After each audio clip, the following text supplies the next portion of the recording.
Booyah. And that's when I told him to kiss my butt. Yeah, I would have told him the same thing. Me too. Absolutely. Oh, are we live? Oh. Especially since he gave you crabs for the third time. Now, did you have to use the penicillin? That's what I want to know. I didn't, but he might want to, so he doesn't get lockjaw or something. Right. Damn. When you get lockjaw from that, you know you've been doing something dirty. You done fucked up. How's everybody doing? Super. That's good to hear.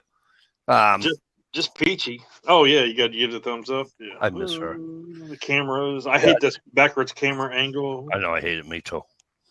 God damn, I got some long ass thumbs, don't I? I'm not going to say a word.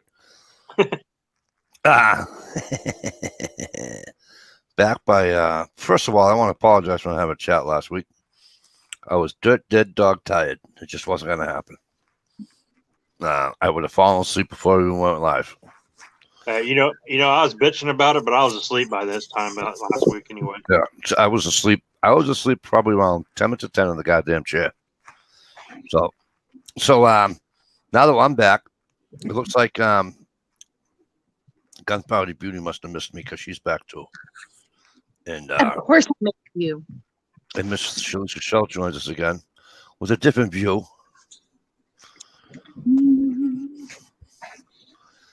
And Mr. Ohio Wolverine is not in his car on his way to work. That's right. Getting a little diversity in the panel tonight. Yeah, I've been banished to the basement. I thought about setting this all up in my basement.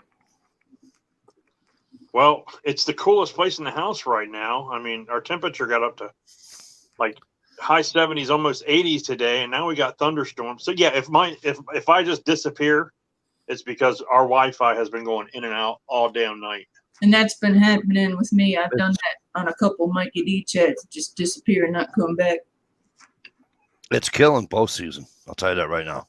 Well, I mean, it got super warm today, and then it's raining, so the house was muggy as hell. Yep. And I've already got the cover on the heat pump, because it got down to like 30 degrees the other night. So I'm like, we're not going to need the air conditioning anytime soon. So I put the cover on it, and because I like wrap duct tape around them, the fixtures and everything to keep all the critters and shit out as best as possible. And then I put a couple logs on top of it just to make sure that it doesn't get pulled off by some animal or something. And then I'm just like, damn, I don't want to go through that shit again just to use the air conditioner for a little bit in the afternoon. But then it started raining and it was blowing in, so I had to shut the window so it didn't blow in. It was so humid. Yeah. But it feels cool in the basement, so I'm good right now. Everybody else can kiss my ass up there watching TV and whatever they're doing, playing video games. I couldn't take the humidity anymore. I'm getting tired of it. That's why. You see my Facebook post?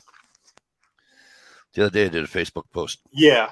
Yeah, Mother Nature. How about some 40-degree weather? Because this is late October, and I never have it. I'm never this one. No fucking way. So, I hate to do this to you, Mikey, but well, what did you finally break down and admit to people you have a Hillary blow-up doll? No. Oh, okay. Mine's a goat. You know that. Sure. I bought a gun. Nice. If you bought a PX4 Storm, we're not friends no more. No. I bought a Savage, just a little 22 rifle to plank with. Oh, nice. Yeah. And I got it for $99. Again, with $99.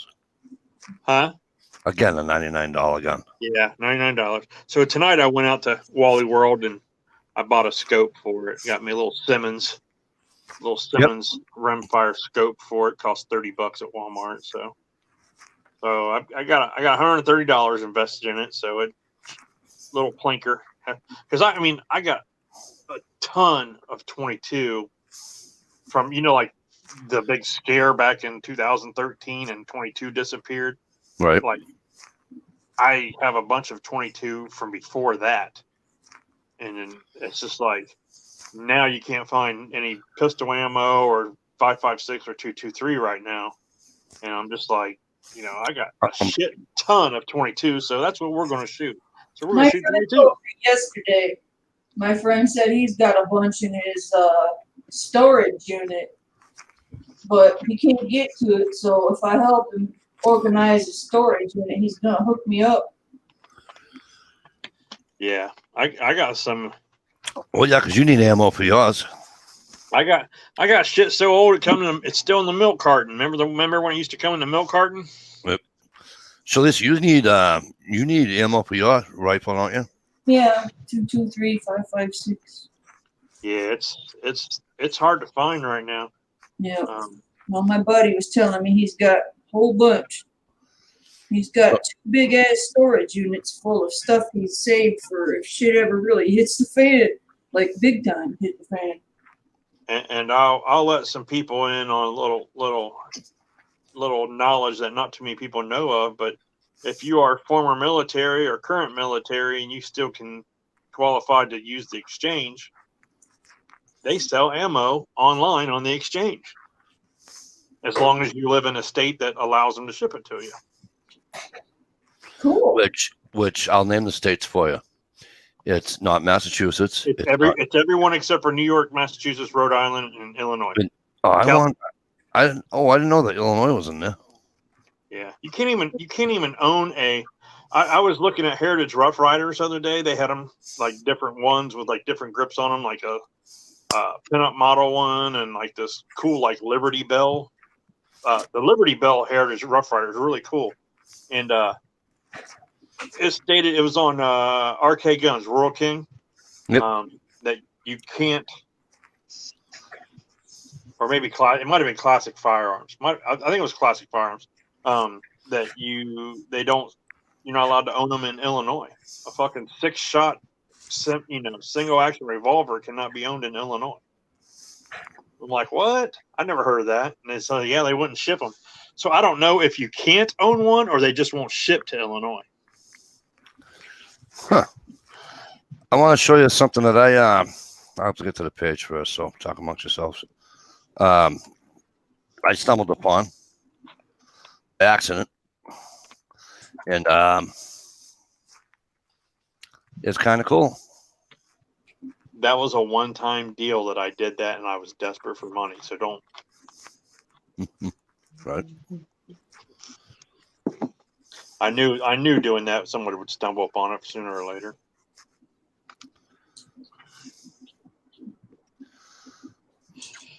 So, if to post a link, I have to go out in the main thing, right? The main lobby. What are you posting a link for? I mean, Well, like, just I can't. Just click on that. Oh, you can't get on the internet? No, not if I'm on StreamYards. If I get on anything on Stream, if I got StreamYards up and I do anything else, I get knocked out of the chat. Oh, I didn't even do a rundown. Hang on. 12 gauge pistol? It's a 12 gauge pistol. American Guncraft. You gotta look it up. Okay. Is it like a single shot pistol or something? Double. Well, yeah, it's a single shot, but it's a muzzle loader. It's this long. It's a muzzle loader? And it's this long, double barrel, and it's like 8 inches long. The whole thing. So if it's a muzzle loader, it doesn't count as a firearm then. Right on. Right on. I went hunting this morning in my backyard. Oh, really? Yep. I was illegally hunting within the city limits. Now, let me do this rundown real quick because I got a question about your Savage. Okay. Peachwee was first. What's going on, kid? Good to see you. Ba means no. A chat? This must be fake. No shit, right, Ba? Wait till I tell you some bad news, Ba. Gerald B, what's going on, kid? How's your stepson doing there, Gerald B? Miss Shalisa Shell and Miss Gunpowder Beauty obviously in here with us. Philly, what's going on, kid? Brenda J's in the house with us tonight, folks. Gear Ride 19 is early tonight. What's going on, Gear? Good to see you, kid. Must have had some good sleep. I'm missing somebody I know I am, but I'm sure they'll yell at me later. Hey, Uncle Cal. Hey, Uncle Yeah, Kyle. what's up, kid? Hope things are well.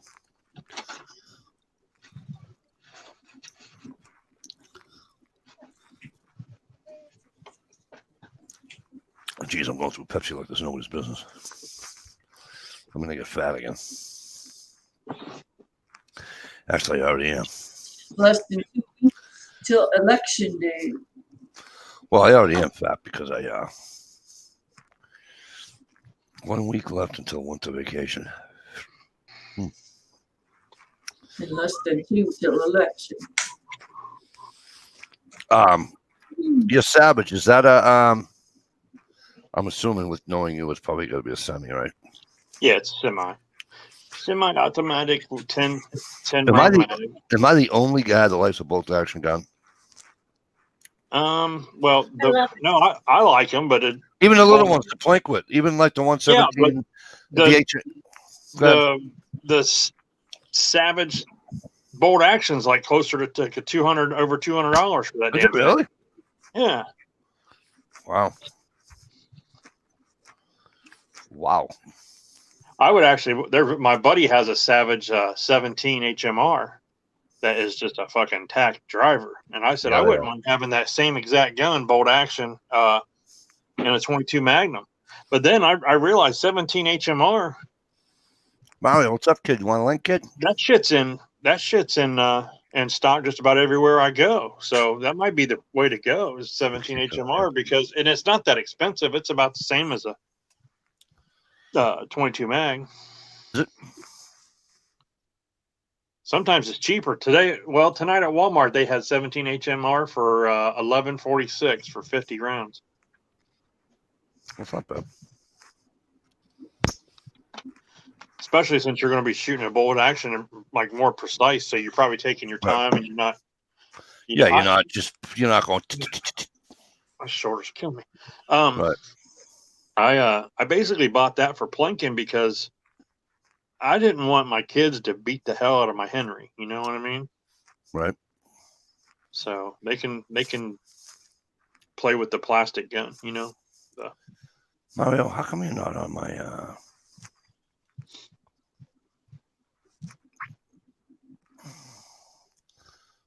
Mario, how did I send it to you last time? I didn't. Somebody else did. Shit. I could have sworn I had Mario on Facebook. I don't even have Mario on Facebook. I do have him. I know right now I'm putting the wrong name in. I don't associate with people from California. I know, but he's all right. Screw you. That's too. your opinion. And the horse you rode in up. That's your opinion, Mike. I've got my opinion of Mario.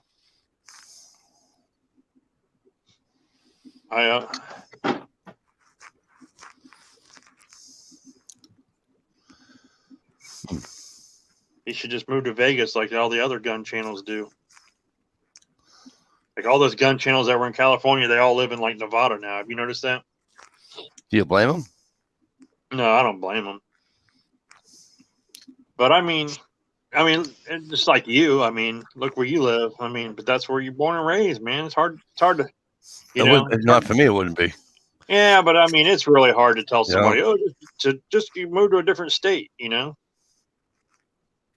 some people can't just pull up roots and leave. I'd have a hard time. I would have a hard time leaving Ohio. I really would.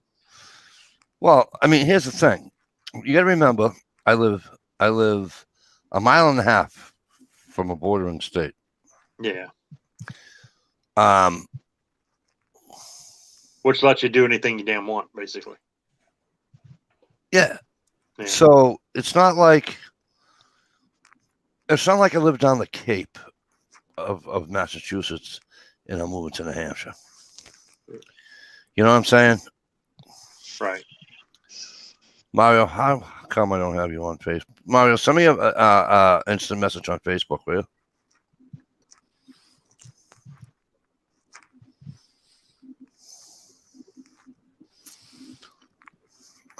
Gig says he can leave Missouri and never look backwards. Yeah. Well, the thing is, Rolling Hills in Tennessee. Now, my sister had a house on a rolling hill of Tennessee. And man, everyone in that neighborhood had a hell of a time when the rain or snow getting up this hill and around. And a lot of times the stop sign, everyone would end up in that guy's yard. That ain't happening, Bob. yeah, where my dad lives, a lot of times they park at the end of the road and walk up. Hello. They don't even try to go up the hill. Wow. Hello, guns girl. Yeah, Bob, there's no way in hell I'm moving to Michigan. Sorry, ain't gonna happen. Like we looked at moving to Florida at one time, and I Florida's a great place to visit. And I did too. After like 2 weeks, I'm done with Florida. 2 weeks is enough for me. They don't even have real grass down there. You know what I mean? It's fucking. It ain't real grass, and it is real fucking hot. So, Yeah. I was gonna live down in Tampa, and back in 99, 98, Yeah. we went down for I don't know 12 days or something, 13. I don't know what the fuck it was. That was enough. And, wasn't it? I mean, I liked it. It was cheap to live there. It was, I was going to take my pay from up here because I was working with Watkins Motor Freight at the time. And I was going to take my pay from up here where I lived down there, and I would live like a goddamn. Like a lateral move. That would. No, I would have been more than lateral because I would have been making more than the guys on the dock down there. Well, but I'm saying keeping your same pay rate. Oh, yeah. Yeah. They're moving down there. But, Yep. yeah, I don't know about Florida, man. It's not for me. 2 weeks is enough to be down there for me. I'd miss the seasons. Yeah, because right now in Ohio, this is my favorite time of year. The fall. Oh, I love the early fall, man. Leaves are changing, starting to fall off the trees. I mean, It's just beautiful to be out in the woods. Family aside, I'd miss the seasons. I'd miss being able to ice fish. I'd miss being able to throw a snowball at somebody's face. Now, see, I could do without the damn snow, to be honest with you. The older I get, the more I disdain winter. I just fucking despise it. I had a friend that moved her whole family down to Florida, and when they came back, she's like, I'll take the blizzards and the snow over the hurricanes. She was like, I can't do hurricanes. Absolutely. Yeah. They get way more hurricanes than we do blizzards. So. Yeah, well, even if I did move to Florida, it probably wouldn't be anywhere cool. It'd probably be like right in the fucking center of the state. You know what I mean? Well, there's no wind. Our storms are wild enough. Our storms are wild enough here in Michigan. Or just right across the line. It's like, going driving through Georgia and you cross into Florida. Look, boom, there's where you live. Yep. Welcome to Florida. Looks just like where you came from, Anytime my family visit here from California, they freak out. They can't handle our storms. Yeah. You get the same storms we do. Well, like gunpowder's from Texas, first time I went to Texas, I was in Texas for like 4 hours before we seen anything that didn't look like fucking Ohio. You know what I mean? It was like, oh, look, cows, corn, wheat, rolling hills, trees, grass. Looks just like fucking where I came from. Nothing's changed. And then all of a sudden, if I drive, the green turns brown. When I came back from California in 2005, right when I got out of the Rockies and across the Mississippi, it went from brown to green, and it was November. And it was just so beautiful, even though we were already in dormant season. I'll take the humidity. I'll try not to complain about the humidity anymore. So last weekend, the guy, he owns the cabin. Where did she go? I don't know. She dropped out. That's right. I understand.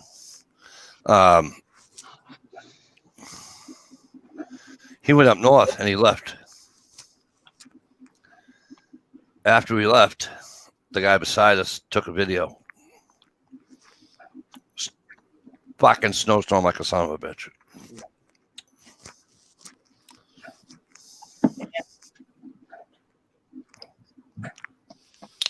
You know? I got to be honest with you, Mikey. I don't know how much longer I'm going to last, brother, because I worked last night and I didn't get any sleep today, so I'm dragging ass right now. Oh, we went and shopping for leaf blowers tonight, and I did some research on it, and I ended up buying a Poland, because it was the cheapest. Yep. For a 26 cc, 2-cycle 26 cc.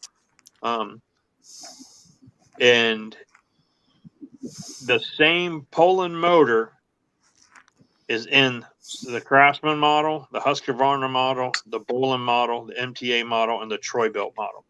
They all use the same fucking motor from Poland.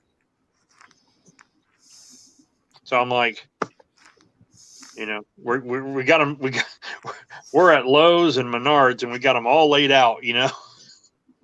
Got them off the shelf. We got them laid out, looking at them like they're all the same. They're just different colors. You know what I mean? Right. One of the toggle switches was all the same. The controls were all the same. I'm like, just like anything else, it's a name. What's that? Almost like anything else. It's like a name. You're paying for a name. Yeah, the Husqvarna is orange, and it's $160, and the Poland, is. I like stills. I'm a still guy. Yeah, but like the Walmart, or not the Walmarts, but like the what's it called? Lowe's and shit. They don't sell still. You have to go to like a still dealer. You can go to a dealer. The other thing too is that people got to remember, you can go to Walmart or Lowe's. You can buy you can buy an electric chainsaw. Let me tell you something about electric chainsaws. You can laugh all you want. You can say this and you can say that. Does it work? Oh yeah. Yeah. Hey, Winnie Tracy, what's going on? But yeah, I don't know. When I was a kid, my dad had a couple Poland chainsaws, and they seemed like they worked pretty good. So, seemed like they're one of the, you got Stihl, that's probably the top rated, and then everyone likes Husqvarna. But guess what? If they're using the Poland motor, then what the fuck, Right. But they do put up some good shit. I mean, they all do, really. Yeah, I have my chainsaws are Remington, and it's been a pretty good chainsaw for about past 4 or 5 years. So we use it every year. As long as you keep your chain tight and sharpened, and keep the oil going, and keep the bar oil in it, You shouldn't have a problem. Now, do you empty yours? I broke mine, so I don't even have my chainsaw. What do you mean? Like empty the oil and gas out of it or something? I used to empty my oil and gas all the time. No, because we use it, throughout the entire year. Right. See, I didn't. I was more than the same. I just use it up north, and here not here because it's my apartment. But when I was at the other house and actually had a yard, I used to use it. Dude, we've got these like 7 big ass oak trees, and they're and this area of town is like super old. Like, the neighborhood is the trees are huge. I mean, they're like I 2-story house. I would say the trees are probably 7-8 stories tall, to be honest with you. They're huge. Yeah, huge, probably. big oaks. And they lose branches every time we get a storm or something, a wind blows. We get these big ass branches that come down and fall in the backyard, and then you got to go out and basically I just walk out there with a chainsaw and just chop them up right there and throw them in a pile, and it's like that'll be firewood here in a couple months. I had a twin oak in front of my house. So you saw my basketball net on it. I had one trunk. It had to be, I don't know, 12 foot, 14 foot around. Yeah, that's the way these are. Huge. And then it split off. One went one way, obviously one went the other. And those were probably, I don't know, 8 foot around, 6 foot around. And they were fucking big. Oh, I was talking about hunting in my backyard this morning. I was trying to get rid of some chipmunks, man. This chipmunk was digging around, rooting around in the yard. And Get a cat. I lined him up in my crosshairs with my little pellet gun. Pulled the trigger, and I seen the pellet go right over his head by about that much, man. Just right over his head, and he raised his head like looked around like, what the hell was that? And I'm like, stay there, you little bastard. And I'm pumping it up. Right. Every once in a while, I'll see a chipmunk, and then I won't see it anymore. There's so many cats. They just keep getting them. We're just infested with fucking chipmunks, man. Lucky for me, the chipmunks that I see that come to steal my bird seed, they come from the house across the road, and they live up under the porch. Yeah. I watch them come right out, come right back in, come over to my house, get some food, take it right back under the steps and under the porch. Like, glad it ain't my house. Yeah, hey, take some 4-pound test line, fishing line, right? And make a what do you call it, knot? Okay. Yeah, do the bucket in the beer can. You can do that too. What was your idea? I kept interrupting you. Just hang them. Just set out traps for them. That's all. Oh, like little nooses or what? Little. What do you call it? Snare. Set out snares for them. Just use fishing. You can use fishing line. Kind of sounds like fun. You won't even see it. Yeah. We had one of those big oak trees last year that we had to take down. So we've got basically the deal was we paid this guy some fucking peanuts to come out and do this. Basically, and he took the wood. No. He left the wood for us. Oh, okay. But it all needs split, and it's in a big pile at the back of the yard.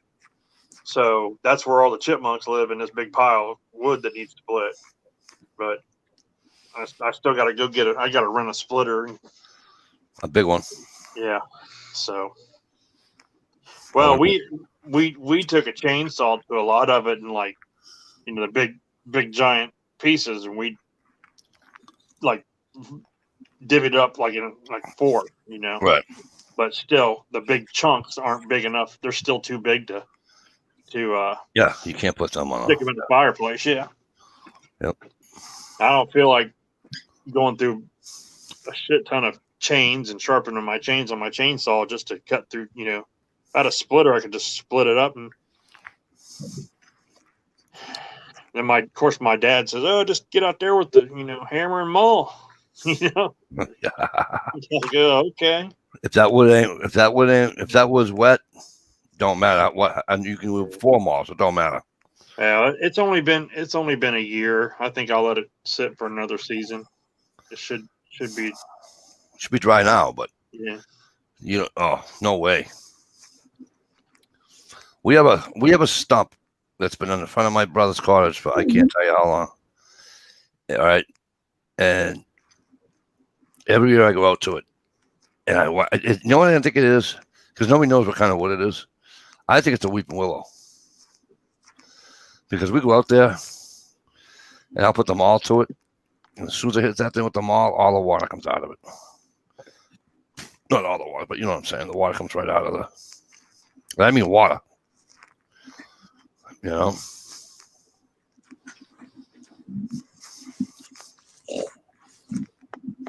It's too green. You know what I mean? Yeah. Gear Grinders says, if you were closer to me, I'd buy it down more and put my kids to splitting it. Yeah, I don't know, man. Everyone grows up in different times, and my boys, if I make them do something, they'll do it. You know what I mean? It's like they'll bitch about it the whole time, but they get the shit done. You know what I mean? Mm-hmm. But there's some things that I don't have them do just because I don't feel like getting fucking hurt. You know what I mean?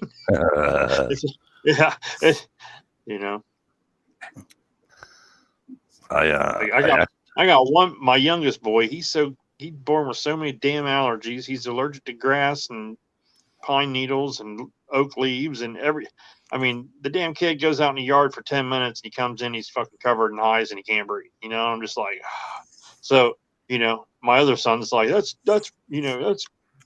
BS. I have to mow the lawn every week. You know, the other one, because he can't mow the lawn. You know, it's like, Yeah, well, you don't have to do the dishes, so shut the fuck up. Right. You're exactly. Yeah. You know, he could die by mowing the lawn, you know.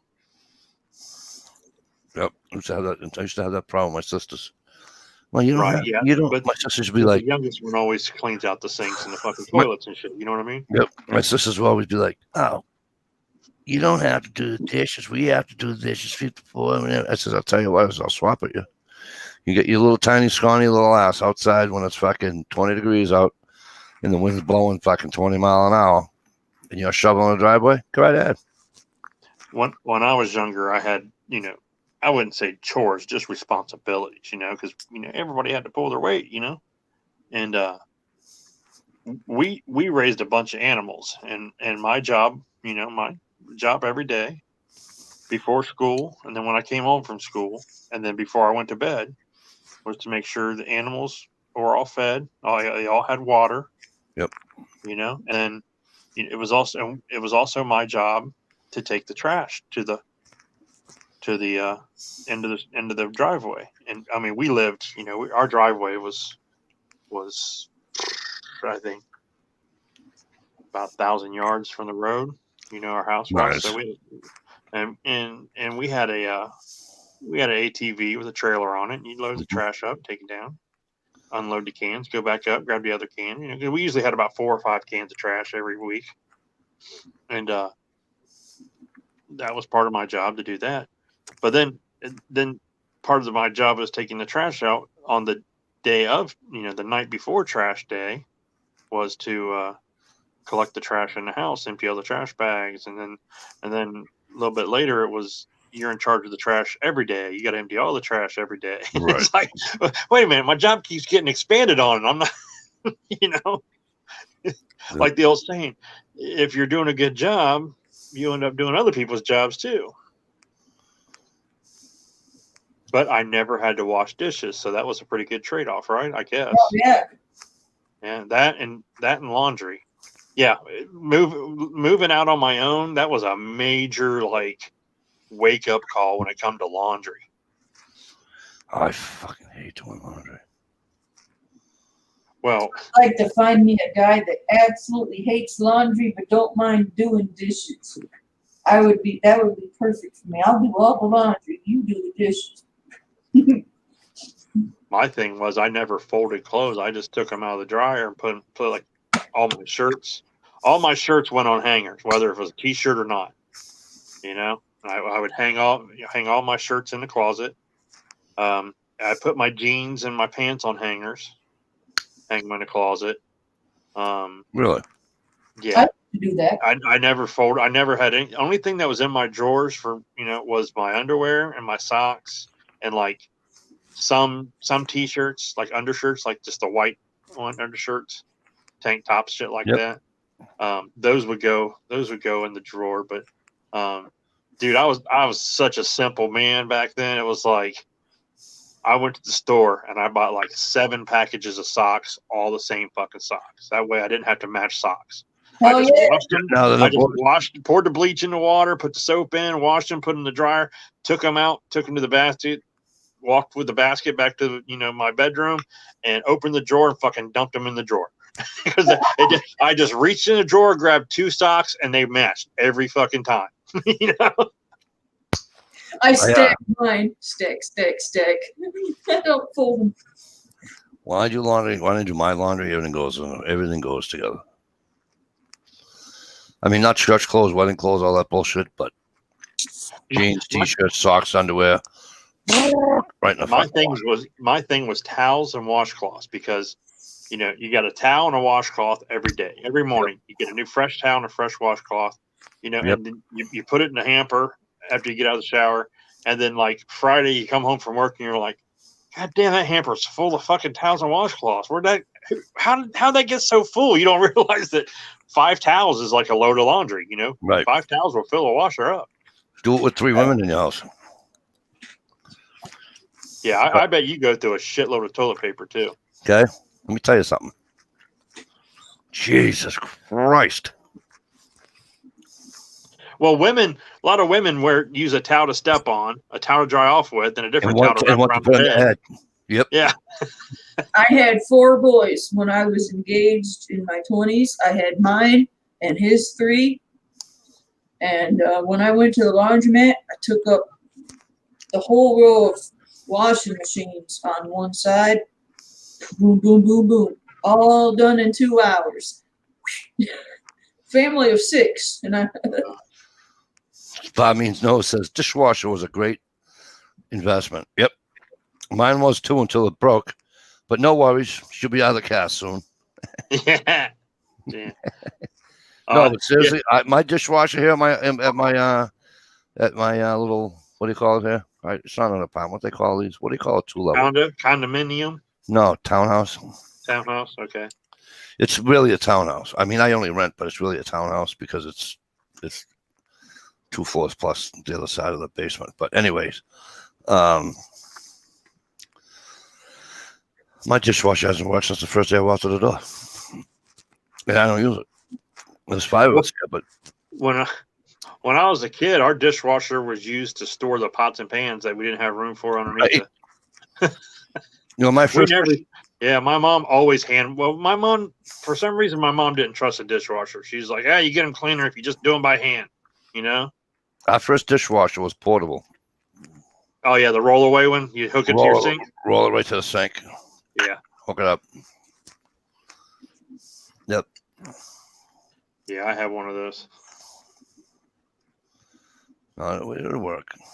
I bought a dishwasher that was a countertop dishwasher, and it hooked to your sink, and it was just big enough to hold like it would hold like 4 plates, 4 cups, and like 4 bowls, and probably 8 to 10 forks or knives or spoons. It was just it was the same. It was about the same size as a microwave.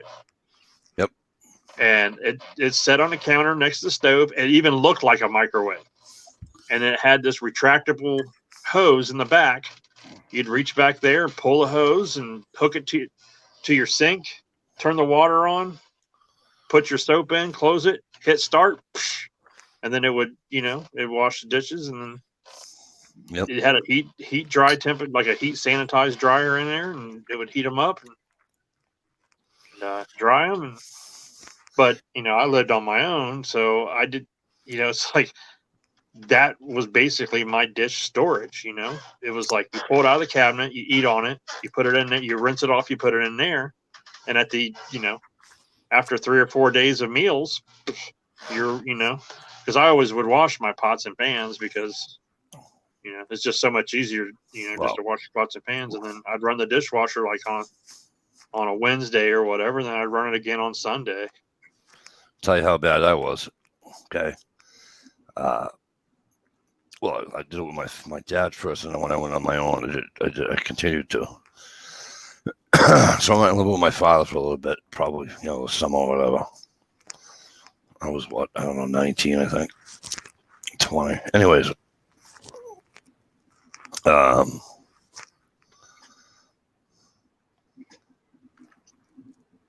He come home one night, and he goes, "Did you eat dinner?" I'm like, "Yeah." He said, "Wow, I'm impressed. You actually, not only did you use a pan, you washed it, you washed your utensils and all that, you put them all away too. You didn't leave them in the dish." I said, "What are you talking about?" I said, "Everything went in the trash barrel." "Would you use a sub?" I go, "No. I had raviolis." He said, "Oh, you don't heat them up?" I go, "Well, out of the can, Dad." I says, "Well, why would I heat them up? I'm going to be dirty in the dish. I'm going to have to wash." Right.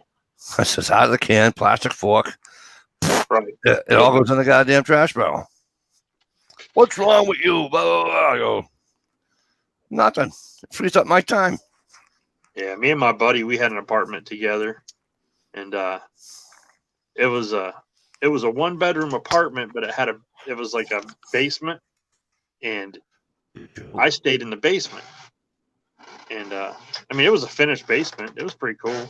But in order for him to wash clothes and shit, he had to come downstairs and walk right through my living space. You know what I mean? So it was kind of intrusive that way. But the bathroom was off of his bedroom. So if I needed to use the bathroom, I had to, if he's fucking sleeping and I had to go take a shit, I'd have to walk through his bedroom where he was sleeping. So it was a weird living situation. But we always bought paper plates and plastic forks, man. Right. We never dirtied a dish in that whole. We lived there together probably like 8 months, and we never dirtied a dish. I don't think. It was always paper plates and plastic. But he ended up he was getting married, and he wanted to know if I wanted to, would I just take the apartment if him and her moved someplace else? Yep. I'm like, dude, no, you can live here. I'm going to move. You can have the apartment. I was like, I don't want this place, man. It was so far from my work. It was on the other side of town. And it was so inconvenient. After I lived there for like, probably 4 or 5 weeks, I was like, man, this fucking sucks. It's inconvenient. It was convenient to move in that apartment with him because it was, we split. I think it was $400 a month, and we split that, so it was $200 a month for rent. Say hello to the Scotsman. Scotsman's out there, eh? Yep, and so is Digger Joe. Say hello to Digger Joe. Is Mario still out there? No, I tried. I sent Mario a link. Scotsman, I'll send you a link in a minute if I can. I'm gonna try. I don't know. Are we on? I just get him some shit about California. Digger Joe says, "Hey, when I'm doing the I-275 Cincinnati Loop Trump Parade tomorrow." Oh, so they're going to have are they having with the flags and all that stuff? Yep. The last parade had 18 of 20,000 cars. Damn. Truck is all decorated and ready to go. Digger Joe, they haven't won. They haven't won, literally. I swear to God, Digger Joe. Halloween morning, like 11 to 1. Right. I work. Oh, I'm sorry. It is directly across the street from my house where everybody's meeting. I mean, directly. Like, it's maybe a 70-yard walk. Okay? All right, Mikey. I'm going to have to go, bro. All right. I'm exhausted, brother. I'm sorry. No problem. And I can't go. I work one Saturday a year, and that's a fucking Saturday. All right. We'll see you guys later. All right. Have a good weekend. All right. You guys. Good night. Be safe.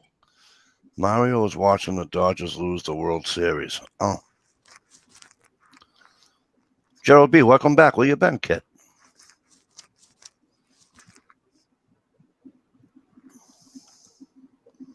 Hope all is well. How do I get Scotsman here?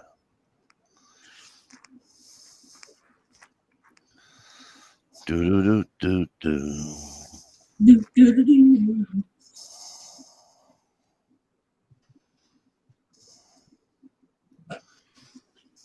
I don't know. The last time I just put it, what do you call it in there? I got Sky Rude.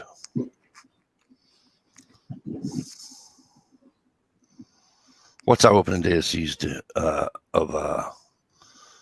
What's opening day of deer season? Oh, Halloween. Yeah. I'm coming up. Well, not your way, but I'm coming up. I'm going up to Maine the 16th. Actually, we're hunting the week of the 16th, Monday the 16th. We're leaving Saturday the 14th. Yeah, so a little how do you say a public address announcement? PSA. I'm not going to be Stumper. Where you been, kid? Are you home or you on the road, bro? It's awesome to see you. Opening day of deer season, Massachusetts. Oh, that's already October 5th was bow season started already. But shotgun season doesn't start till the Monday after Thanksgiving.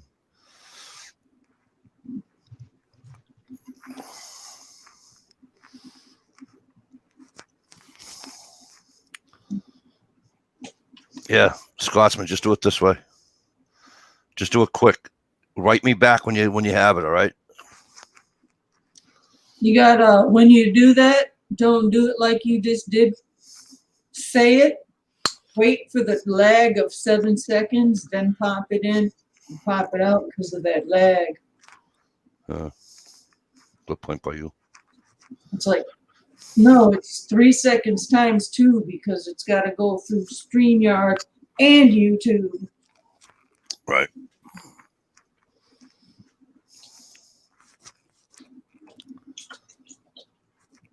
You want to come on for a little bit there, Stumper?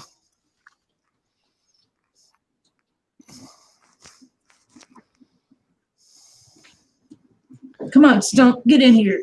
I want to see your beautiful face. Yes. Hey, let's not go overboard. I can suck up if I want. I want him in here. Oh, I want him in here, but I don't know about don't beautiful scare him face. off, Lisa. Don't offer kisses and shit.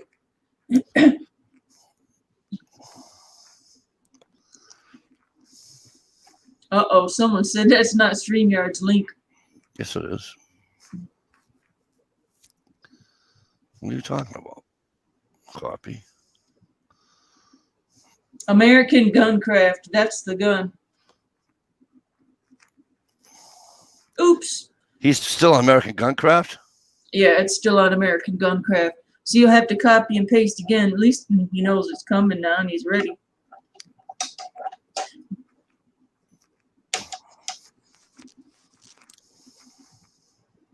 Try that one. Come on, Scotsman. He's got it. All right, Stumper, no problem, bro.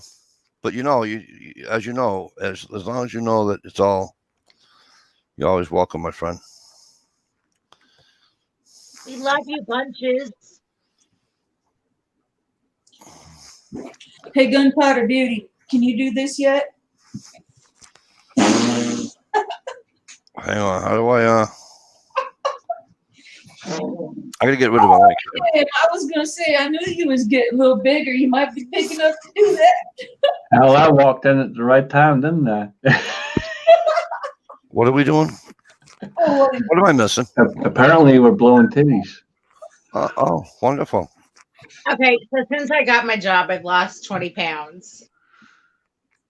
oh, And cool. the first thing that goes is our boobs. It's not the places we want to lose weight. It's always our boobs. That's funny because when I lose weight, I get a bigger. I know it's kind of amazing that I didn't think it could get any bigger, but it does.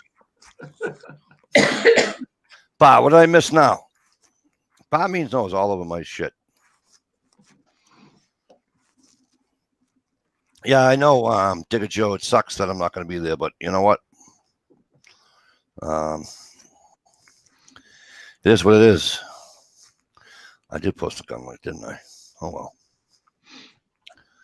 He's Sure. here. He's in here. I know. I'm That's just saying. I can't believe I actually freaking did that. But it's not a bad little gun, though. Not a bad little gun, though, huh? Double barrel friggin' muzzle loader. It is a bad little gun, dude. I mean, they only recommend 40 grain, but, I'm watching YouTube videos. Guys are putting in fucking 80, 90, 100. Yeah, I've seen some high grain loads going. But I think that's kind of... That's on them, man. I'd probably put maybe 80 in there. Just enough to... Because 40, you put shot in 40, that ain't I've going to seen go one guy. bottle, Seen one guy go over 100. That's all you, buddy. It's all you. Have fun. How's that wrist doing? Good? What a jackass. You blow out the end of it. It's all you. Right? So what have you been up to? Anything good? Just been working, man. Yeah, I hear that. Just, working for the man. I've been hearing that from a lot of people lately. I'm almost done working for the man. You know what I mean? I'm sick of it, man.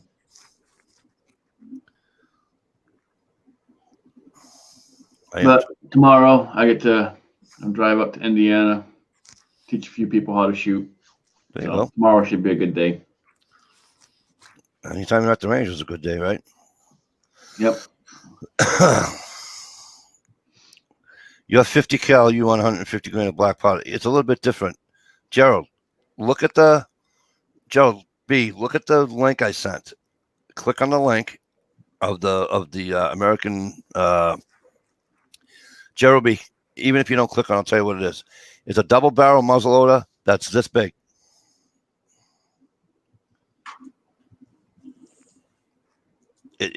I'm not even joking. It's this big. You have a full size 50 cal muzzleloader. That's fine. I have a 50 cal muzzleloader too. I can put out 50 grain in mine too. I only shoot 100 out of it, but I can put 150 in there. But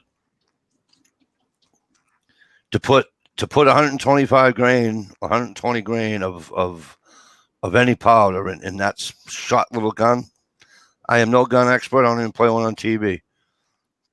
But I got to tell you, that thing's coming out of their hand. Or, if they're, you know what I mean? Yeah, you'll feel it. And if you don't feel it, you're probably on the ground. Right? It's like the jackasses that give the 102-pound friggin' girl a fucking Desert Eagle. Mm-hmm. They don't show on. They're not teaching her the right way to stand. They're not. And there it goes. She misses her forehead by like freaking that much with the barrel of the gun. Or the ones that put too much tannerite down range too close. Yep. I'll tell you the one. I forget who did it. Was it what was her name? What was their channel name? Began with a B, I think. Bash, I don't know. Anyway, they were standing on. She was standing on a deck, or he was standing on a deck, one or the other, and they had a 55-gallon drum full of water, and they let a Desert Eagle go in it. That was cool. That was cool. That was just like a volcano of water. It was just, That was just really cool to see the energy that thing had. It was just, I'm weird like that. I like to see what the hell the energy does to certain objects. Cool. As long as it's safe, it's cool.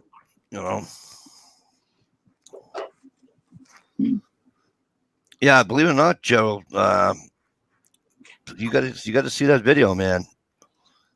Check that link out. There's videos on YouTube. It's actually, I'll just tell you what it is. It's a Diablo 12. It's if you put the description in the description box on YouTube, just put Diablo 12 gauge shotgun, and it's gonna come out for you. And then you just click on all the links to what the guys do with them. But it's a beast. I'm figuring 80's good enough for me. I ain't going any higher than 80. Yeah, that's pushing the limits too, right there. Yeah, I mean, it'll get out there, but and the guy was having a hard time using his what do you call it? Because all the smoke and everything, he couldn't get the right feet per second, and the what do you call it, crap. And he was having a hard time with it, but yeah, Jez, I'll look into that kit. They look like it's pretty fun. They run about. I think the price is $4.59 or something. Yeah, run a little over $5 with tax, probably. Yeah. Uncle Sam's got to get his. They're all going to get theirs, I hope. Jesus, I just can't wait for November 3rd. So it's over. Less than 2 weeks. Yep. I just wish what's her face there?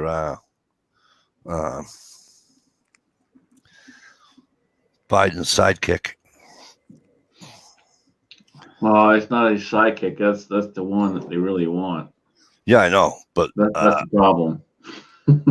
I really like when she opens her mouth, though. I really do. You know why? She's a dumbass. Pretty much. That's why I love when she opens her mouth. She opens her mouth and just shit pours out. She contradicts herself every other second when she speaks. Vomit of the mouth. Pretty much. Vomit of the mouth. Pretty much. Uncontrollable vomit of the mouth. You're right. She and I'll tell you what, he's no better. I'm not even gonna sit here and lie to you. I didn't watch the debate, but I gotta tell you something. I see different clips. People telling me, Jezzo, tell her I said hi, and I saw her Facebook post. I hope her son's doing better.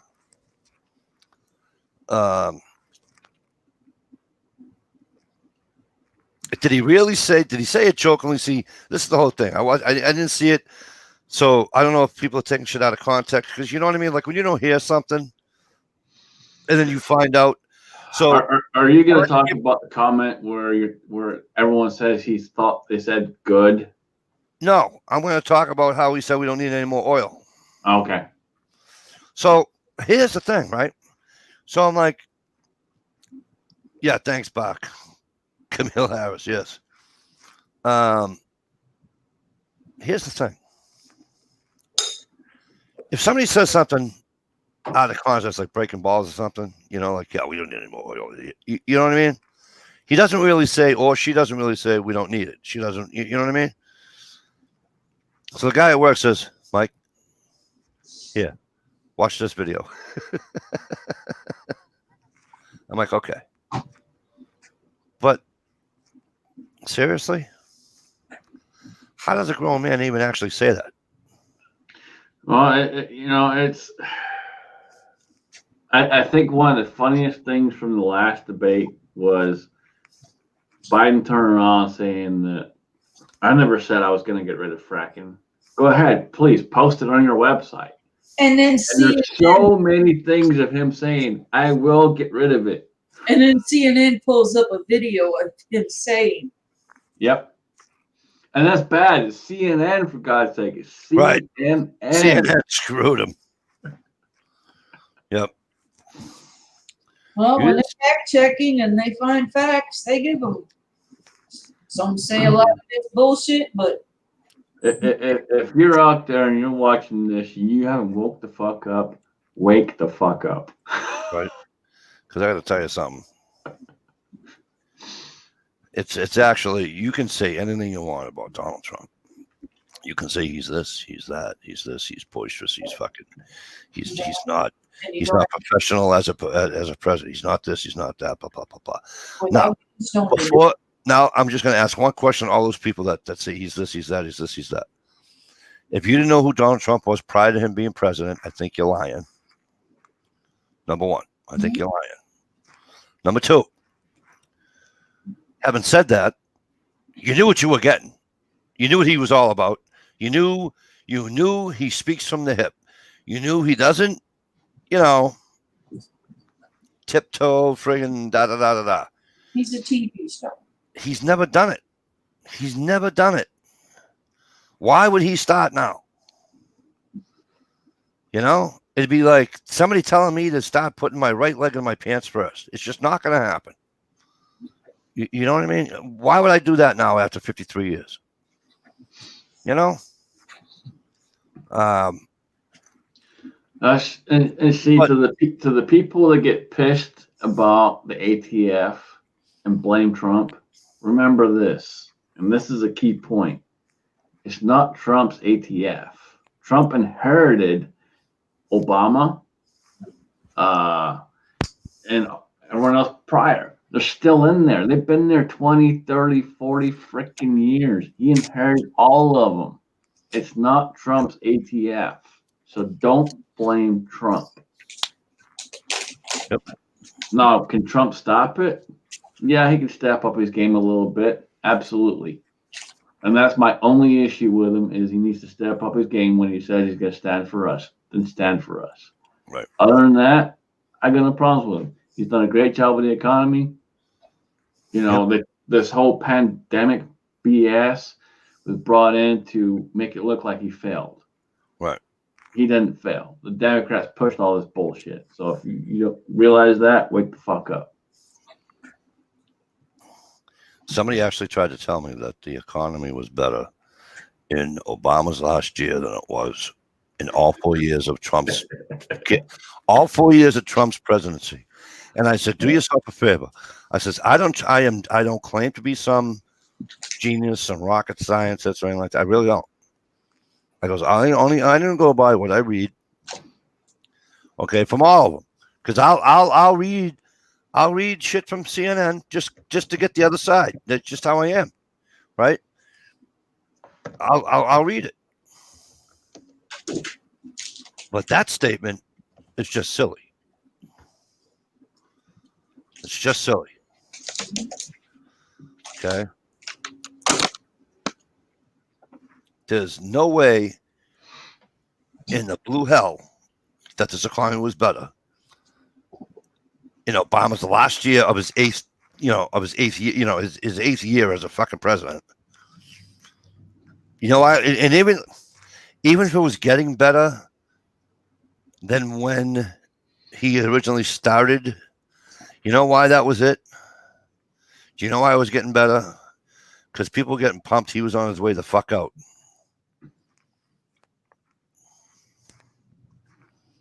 You know, I love the comments of we handed him a perfect economy and he fucked it all up. Yeah, you handed him a perfect economy. Get the hell out of here, please. Hey Craig, what's going on, kid? Good to see you. That's why I just can't wait for November 3rd. Just, and maybe it'll end, It's going to be an interesting one, that's for sure. I would simply say be ready. No matter what, be ready.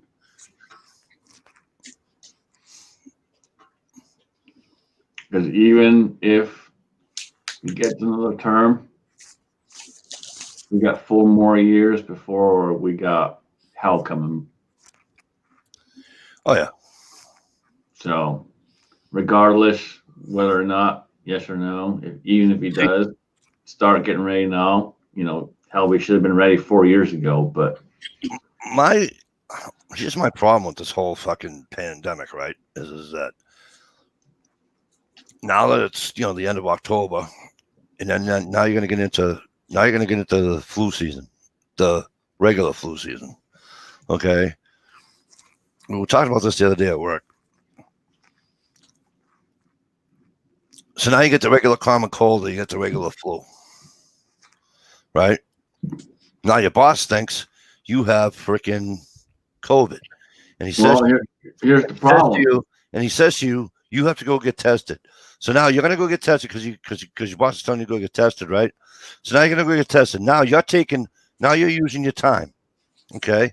So and I'm sorry, I don't go the 15-minute fucking. I don't believe it. I'm sorry. So you're gonna go get tested and you're gonna wait 3 days. With any luck, you did it on a Friday morning, right? So maybe by Monday you can get your answers back. Okay, but if not, if you did it on a Tuesday, you're missing the rest of the week of work. Well, here's the problem with that. And then to come to find out, I'm sorry, hang on one sec, bro. Then to come to find out, you only get the regular goddamn flu with a common cold. That sucks. I'm sorry, it sucks. Just wait. No. See, here's the problem with that. They're all related to each other. So if you have the regular flu, you're probably going to test positive for COVID-19, even though it's not COVID-19. Right. That's the fucking problem. They're all related. It's going to be a shit show. It's going to be a shit show all over again. You can have the regular fucking cold right now and go test, and you'll test positive. Yep. Either way, 40% of the people who voted will be disappointed. Yeah. But I just, I'm just looking forward to the Karens. That's all. That's all I'm looking forward to. I'm looking forward to all the memes of the Karens. Ah, we lost again. Ah. I paid taxes my whole life. No, I hate Karens. yeah, they know too much. Have high expectations. Man, these are good. It's just my wife has one at work and at school, and her and another fellow teacher in the lunchroom. My wife was doing some work, and the other teacher was eating. And some other teacher came in and had a canary. Went to the principal. Oh, they're not wearing masks. Da, da, da, da, da, da. You know, I have asthma. I can't. I'm so deathly afraid of this disease and blah, blah, blah, blah, blah. Fine, and I get it. If I had asthma, I would be too. Probably got COPD, don't even know. But you know what? I get it. I'd be afraid too. However, you're in a lunchroom. How are you supposed to eat your lunch with a fucking mask above your goddamn yapper? You know, I still love. This is the best one that I love. Driving along the road, and people on their own in their own car, no one else in there, and they got a fucking mask on their face. What are you protecting? What? I know. Please tell me. I keep telling myself, just because I don't want to be that much of an asshole. Well, I already am, but I keep telling myself they're using somebody else. They're using their grandmother's car. I just say they're using Nana's car. You know what I mean? No, I'm gonna be that asshole. I don't care. I'm telling you. Oh my God. I mean, more and more places keep putting up that it's state law that you have to wear one, and it's like, nope. You need to understand just between a medical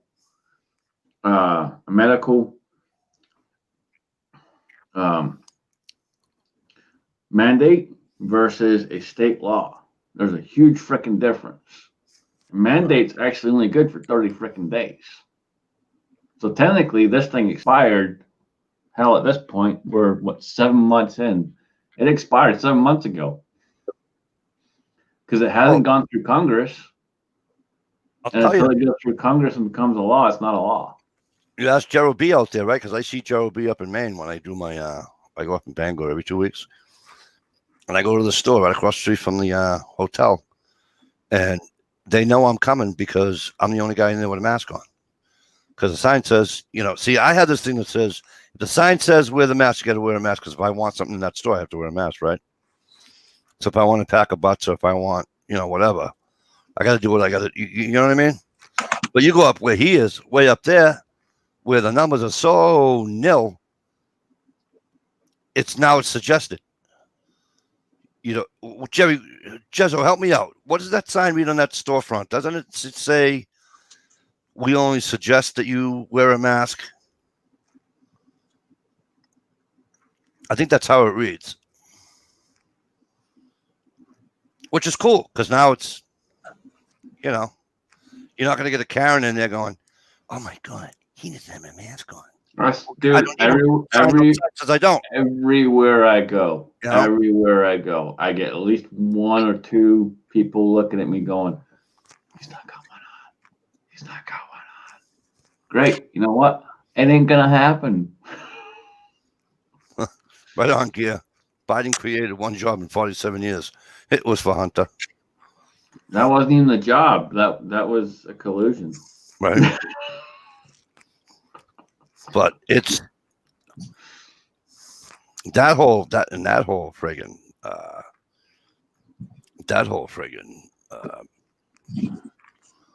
the emails with Hunter was Oh, what I like about that is Clinton's involved in that, Obama's involved in that, Harris is involved in that. Is all involved, and they're all trying to deny it. Like we have no idea. We knew nothing. Right. Listen, I don't care what politician you are. You're dirty. I don't care who you are. You're doing shady shit. I'm not saying you're doing unlawful stuff. You're not, I'm not saying all that. I won't go that far. But you're doing shady shit. It's just like we had, I saw an advertisement earlier this morning when I was at work, when I was on break at like 4 o'clock this morning. And it was some lady running for Congress for the state. And she's like, I'm not like this other guy. I won't take money from this company or that company or that company. I'm just sitting there thinking, look, the minute you get in office, Yep. Pay me. Yep. That's how they roll. Occasionally you get one that thinks that they can fix something, and then they go to fix it and realize it's going to be impossible. Yeah, they have to play politics for it to do anything. And then you get one that may fix one or two things, Right.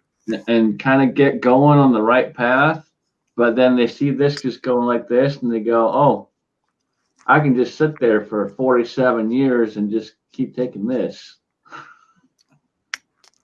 It's amazing. 47 years in the fucking. Oh. 47 years. At least, zero. I'll give him his due, right? He's dead and buried, but a lot of people don't like him. But because he's from Massachusetts, and because I read you read the papers, it's always in the paper. And Craig Dwell will tell you this. Fucking Kennedy. Massachusetts has this healthcare system policy, whatever, right? And then when Kennedy dies, I believe it was when if Craig Dwell, if you're still here, let me know if I'm wrong on this or right. When Kennedy died is when, I think, not shortly after is when it kicked in, but that jackass was the governor, and he tweaked it a little bit and then called it his own. I wanted, dude, I'm telling you, if I met him in the street, I'd slapped him in the head. Mitt Romney. And because he tried to get healthcare, and he was trying to help out the old people and stuff, which is, you know what I mean? That I liked. That's about the only thing. You know what I'm saying? Everything else, that was as crooked as the day is long.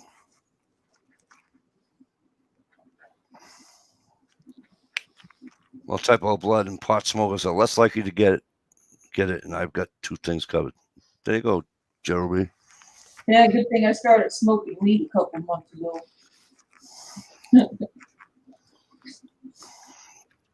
Probably not good for me.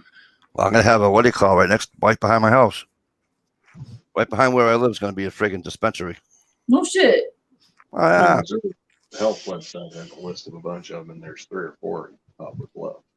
I went into the dispensary for the first time on my birthday in September. That's pretty cool. I don't mind if it's normal people. I don't want riffraff.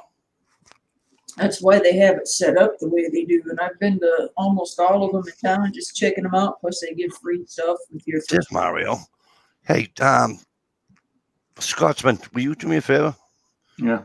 Will you? I've sent him 22 links. Will you send him a link, please? Yeah, absolutely. Well, 30 thank seconds. you. Just that. Give me you guys take care of the shop for 30 seconds. I'll be right back. Okay. Ooh, so what are we going to talk about while he's gone? Election erections. Well, I kind of liked what I popped into. Celicia, you want to go back to what you were doing? Look at her face. I take it you're not going to do I'm it. waiting, Gunpowder. I'm waiting on you. Come on. She's like, I don't know what anyone's talking about. I You did got not nothing. do anything. You got nothing. That was not me. Just Shalise. She's like, mine shrunk so much I can't do that anymore. There you go, Jeremy. Jeremy. Mikey, the pot smokers are okay. It's the meth heads you have to watch out for. That's terrible. Hey, Gunpowder Beauty, congratulations. You have the same color. Is he talking about your hair? Yeah, it's not the same. I dyed it brown. I'm sorry, Mario. I had to change it. My gray hair, or sorry, my glitter highlights were showing through, so I had to cover them. Glitter highlights. I never heard of those. He can't tell because the brown chair behind you. Black. Beauty, tell him about that redneck glitter bomb I sent you. What all was in that? Oh my gosh. I can't tell you everything that was in it, but it's fucking fantastic. Yeah. The whole P.O. box could definitely tell that there was something special in that box. It had wonderful fat wood that smelled up the whole place. It stunk up the post office. It was wonderful. It was wonderful. I took a patchouli roller and I took a patchouli and I rolled it all over the cardboard and shit.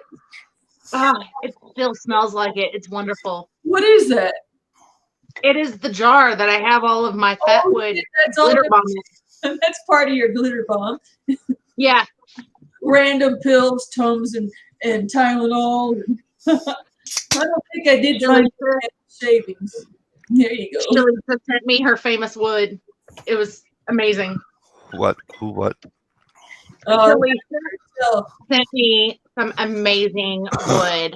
Never had wood that smelled this You wonderful. never had wood like that. Message, Never had wood like this before. message to the people out there, especially my good buddy Craig Dweller. Are you still out in the comment section, Craig? If you are, pipe off and say I'm here. I got a question for you. oh God, that's terrible. Well, you also have to watch out for them crackheads with the last name of Biden. No shit, right? Who was it that posted? No, I just Someone sorry. posted a video a few hours ago, and he's like, "Check out this pistol. I got me a Joe Biden pistol." And he whips out the pistol. I'm like, "What the hell's wrong with it? It's a revolver, but the barrel wasn't in the front; it was in the back. And if you pulled the trigger, they shoot themselves." Who was that? Was Redneck Renegade. Redneck Renegade, was it? Yeah, it's like, check out what I got, guys. And I'm like, That's funny. oh, that's just terrible. That's too funny. Clover Tax sent me a package. Oh hell, it's been 3 years, 4 years now. I walked into the post office, checked my PO box, and I swear, all you could smell was that. Literally, when I walk in, I'm like, okay, something's going on. You know, open my box, get my key, go to the box, open the box, and all I got is this big woof. And you know, he sent me some smokes, different tobaccos, but literally, it just hits you hard. And I have a silly question. I haven't smoked pot in like forever in a week. Okay. When did it start smelling like an absolute disgusting motherfucking skunk? No, I know, right? I couldn't tell you, man, because I don't do that. I just smoke a regular pipe. My first 5 years of living here, I didn't smoke weed, and my neighbors, that's all they did. And you could not have a window open or step outside without smelling some god awful skunk weed. One that told us about blood moon. Yeah. So Clover Tack sat there and got us hooked on this one pipe tobacco that's called Blood Moon. Oh my gosh, it's amazing. Blood Moon. I don't get that up this way. I get Gambler. I get all the shit they wake up off the floor. Shoot me your address. I'll send you a tobacco I think you'll like. I don't have my machine anymore. No, I'm talking to gunpowder. Oh, all right. Oh. I got one. I got one. I See if think I can you'll even like. find your Actually, email. I got two. I think you'll like. Yeah, it's fascinating. I got different ways of rolling stuff too. His email's out in the chat room. She knows my email. She's got it. She got my number. You got 20 my years number. ago. No, Gerald B. I'm talking right now. I am talking. I got neighbors of mine that smoke weed, and it is the most disgusting smell I've ever smelled in my entire life. I'm just saying. I'm not poking fun at people that smoke weed, Jezzo. You know this, okay? All I'm saying is that what they smoke smells disgusting. Coming from a guy who smokes cigarettes, I know, but I'm just saying.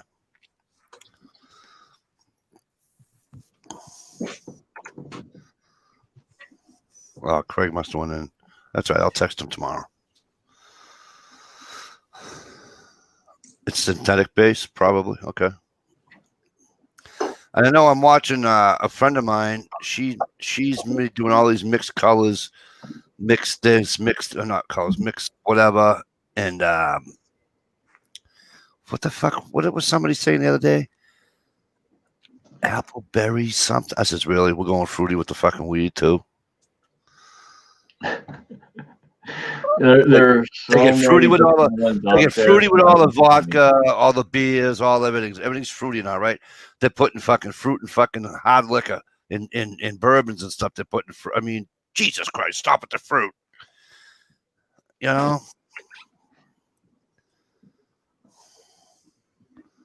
Well. Finally. There he is. Hey, Mr. Funkmaster General, or what do we call him?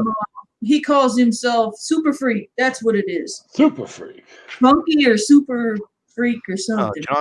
John's not a freak. He's a good guy. Well, he How used is everybody doing? the first time he's come in under his channel name. That's right. He has it coming on his channel. That's all right. I'm going to tell you a little story about Johnny Sola, if you don't mind. All right. So What's this gonna be? I first come to YouTube, and I shouldn't say first come to you because that was way back in 2008. I didn't use YouTube the way I do now. So somewhere around 2011, 12, I don't know, somewhere 13, somewhere in there. So I'm started watching videos and shit and watching live streams or what have you, and and I meet John. Not in person yet, but just on on here and okay. And then poof. I don't know where he went. He would always comment on any video I ever made. Always. Okay. And then all of a sudden I didn't see any of his videos. I'm like, well, what the fuck is going on here? It's a victim. Well, I even asked, this is how long ago it was, like a real long time ago. I even asked Ed where the hell you went. Yep. And he goes, as far as I know, you can go anywhere, Mike. I'm like, oh, okay. And then I'm on Jamie time night. And you must have been bored out of your fucking skull. I just popped on and went, this Popped on, and he's like, Mike, fun. come listen to the show. And I said, well, I do a show on Friday nights, and that was it. And then we finally we fucking hooked up back to where it used to be. Yeah. But it was just the weirdest thing. Do you remember what happened was back a long time ago? YouTube, I think it was I think D-Day was 2013, if I remember correctly. YouTube said, if you have a YouTube channel, you must have a Google Plus. And if you have a Google Plus, you will have a YouTube channel. You have a YouTube channel. Now, if you had two of them, if you had a Google Plus with like your real name on it, yep, and then a YouTube channel that had like John Solar on it, what YouTube did that night was they went, now you have two YouTube channels and two Google Pluses. No choice. You don't have a choice. You have to have this. And I was one of the people that was on that night, and I went, I don't like this. This doesn't work for me. Do you want to get rid of it? Yeah, fine. They got rid of it. 24 hours later, then I got the email. It says you also lose your AdSense. You also lose your emails permanently forever. You may never have that email address again. Yep. You've also lost your channel. I was wiped out one night. Done. It was like, are you fucking shitting me? Everything. Yep. I mean, there was videos on there where I did how to make your own sintered copper. I mean, I had some weird shit on there. How to replace barium in a vacuum tube. I had some crazy ass shit on there, but it's gone forever. Yeah.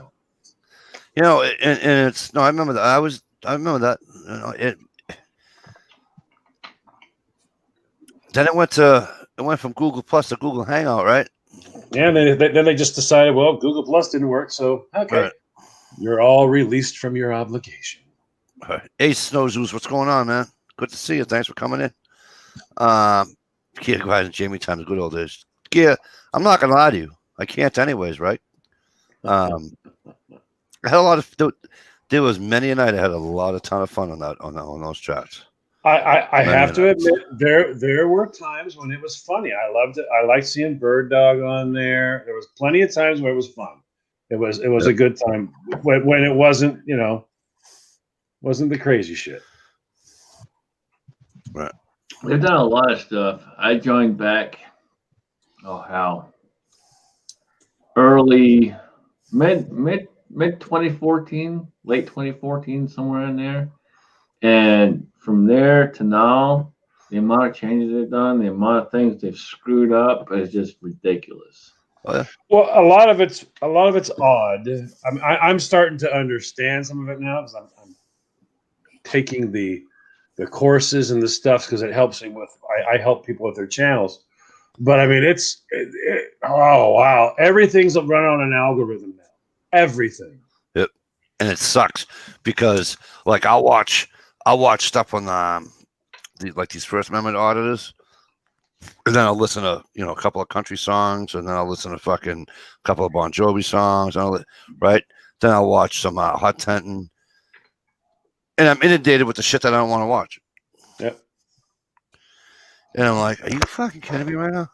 I was just because they're doing they're getting you with the genre stuff, Well, I'm just gonna start saying boobs and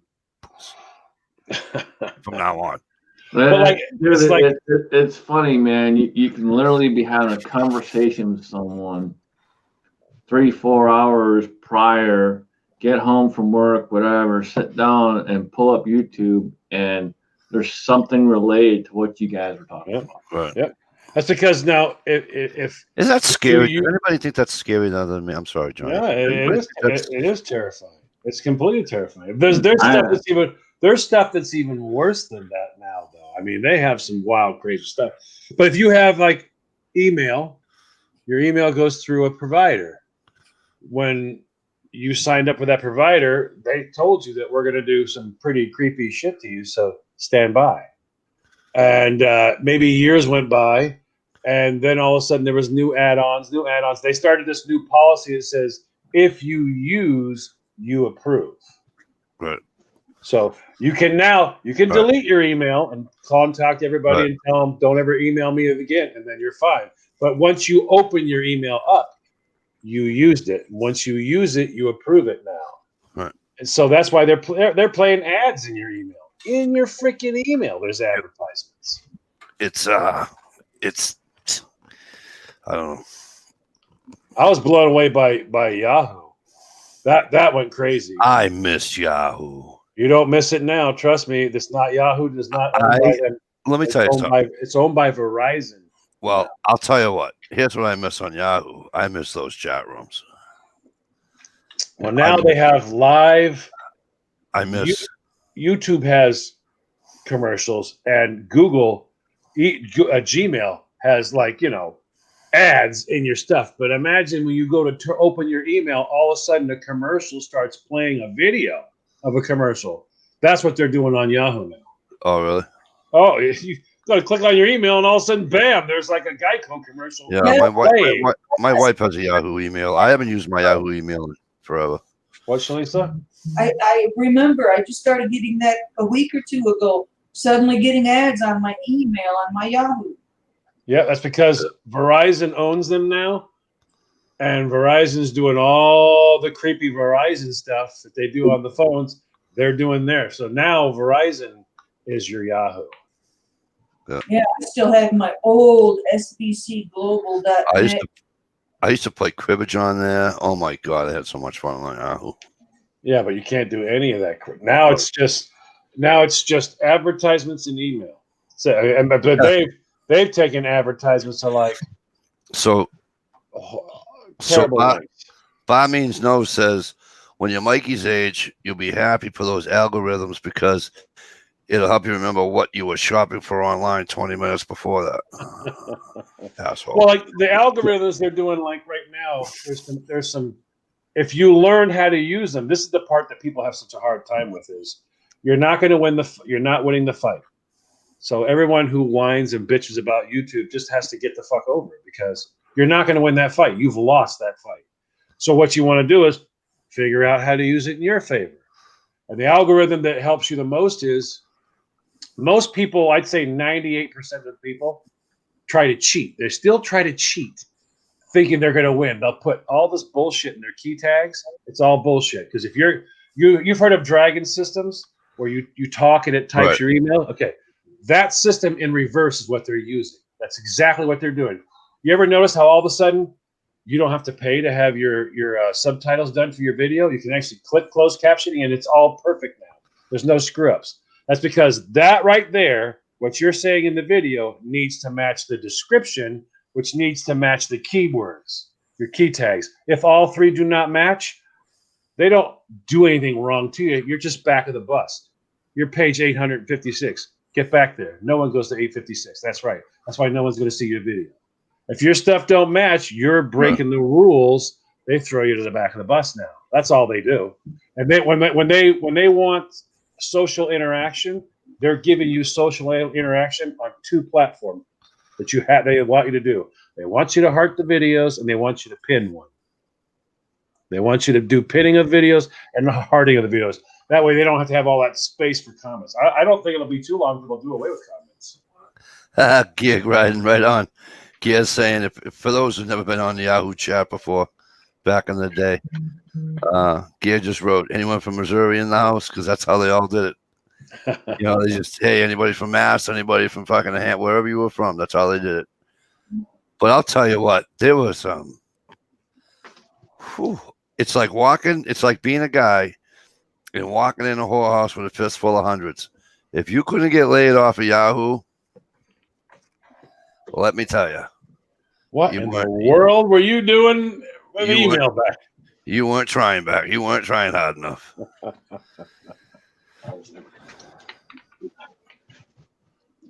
All I gotta say to YouTube and the YouTube algorithm is simply here. Exactly. Well, I'll tell you what.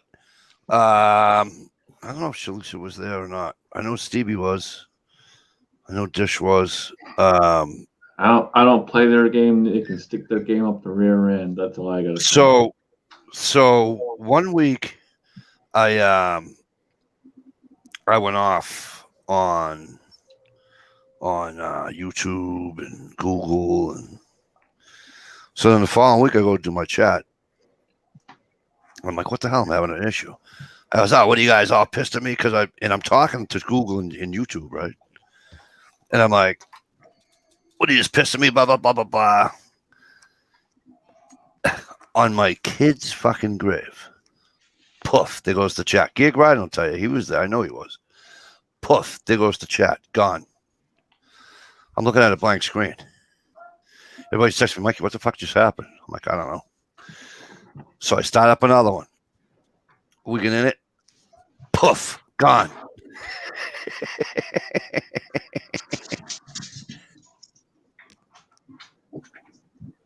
It's unbelievable. It was unbelievable. It's still on one of my chats way down, way early.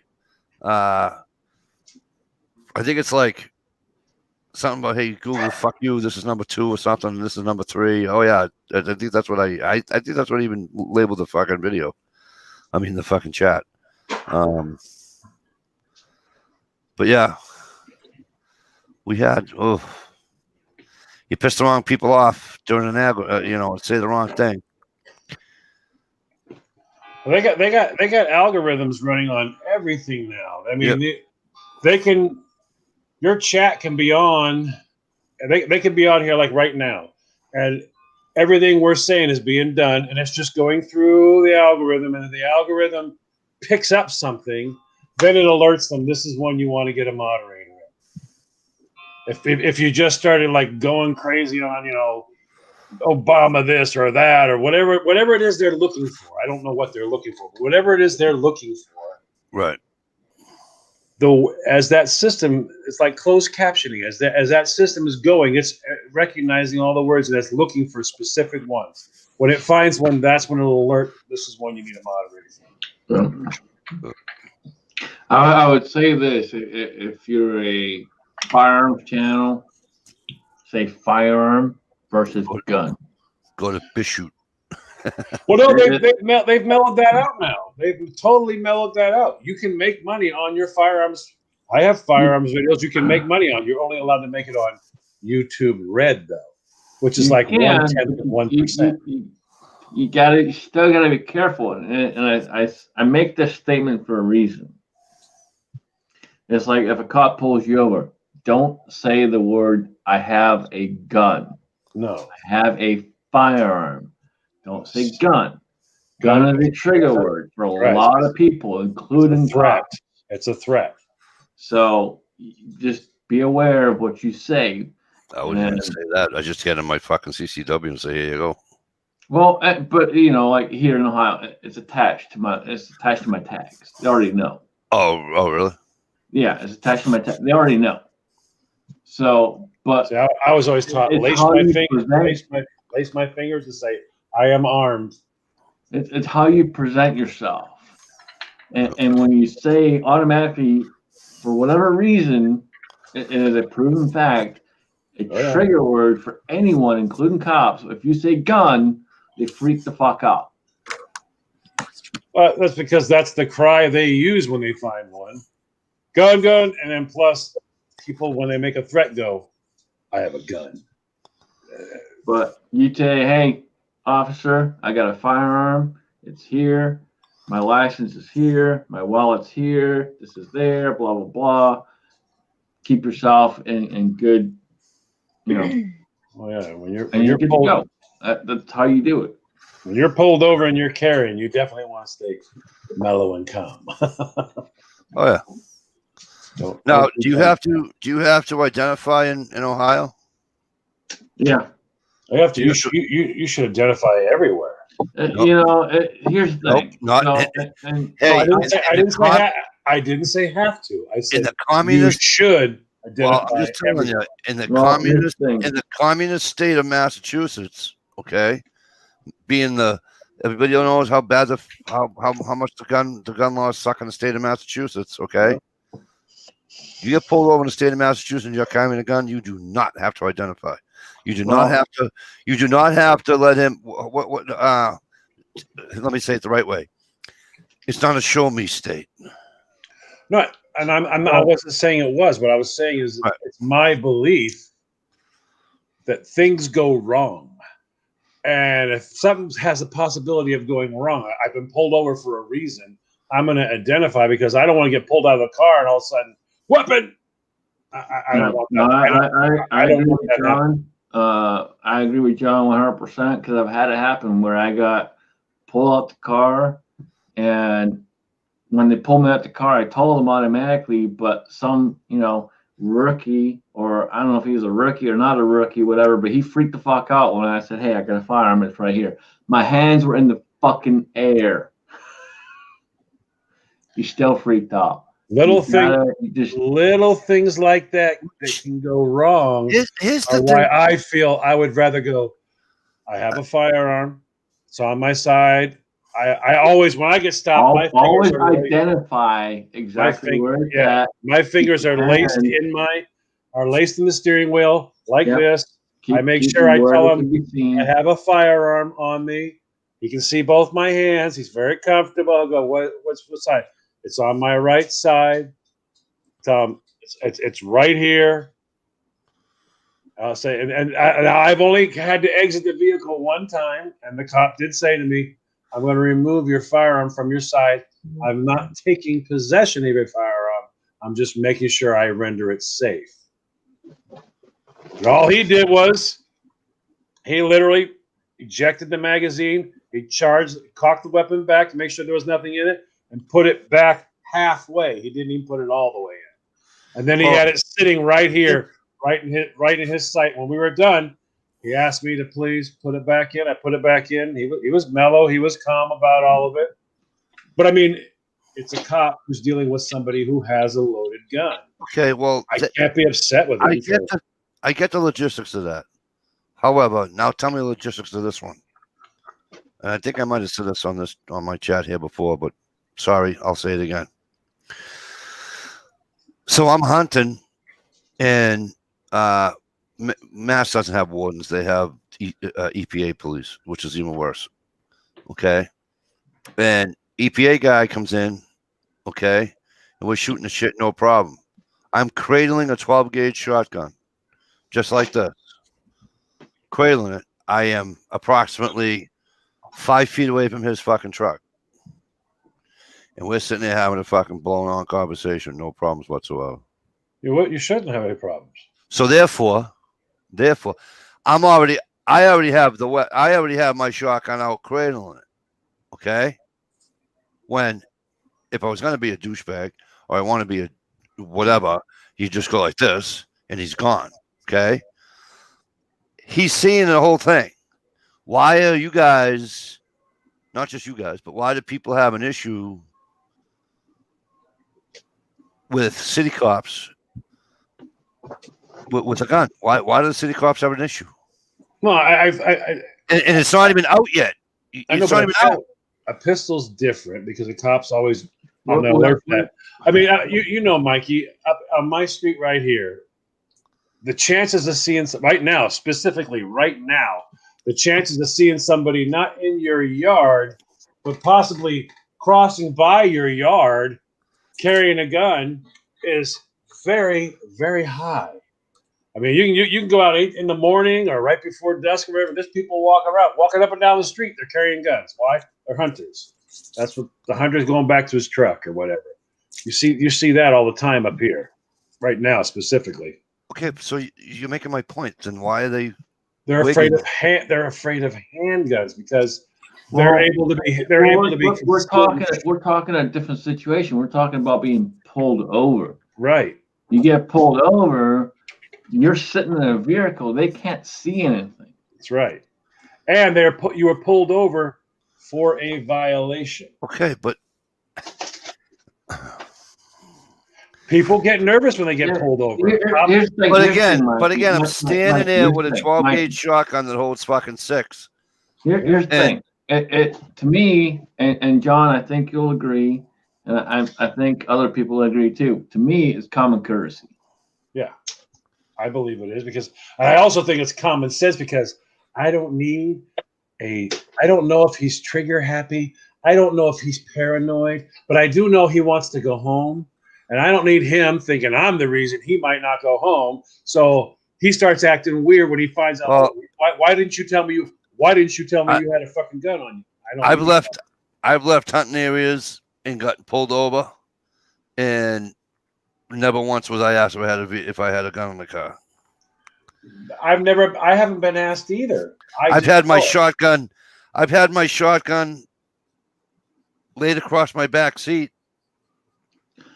Here's a prime example, man. I got pulled over driving through Indiana. Oh hell, I don't know, 5 years ago, somewhere in there. I was 2 miles an hour over the speed limit. Violation. And I got pulled over for it.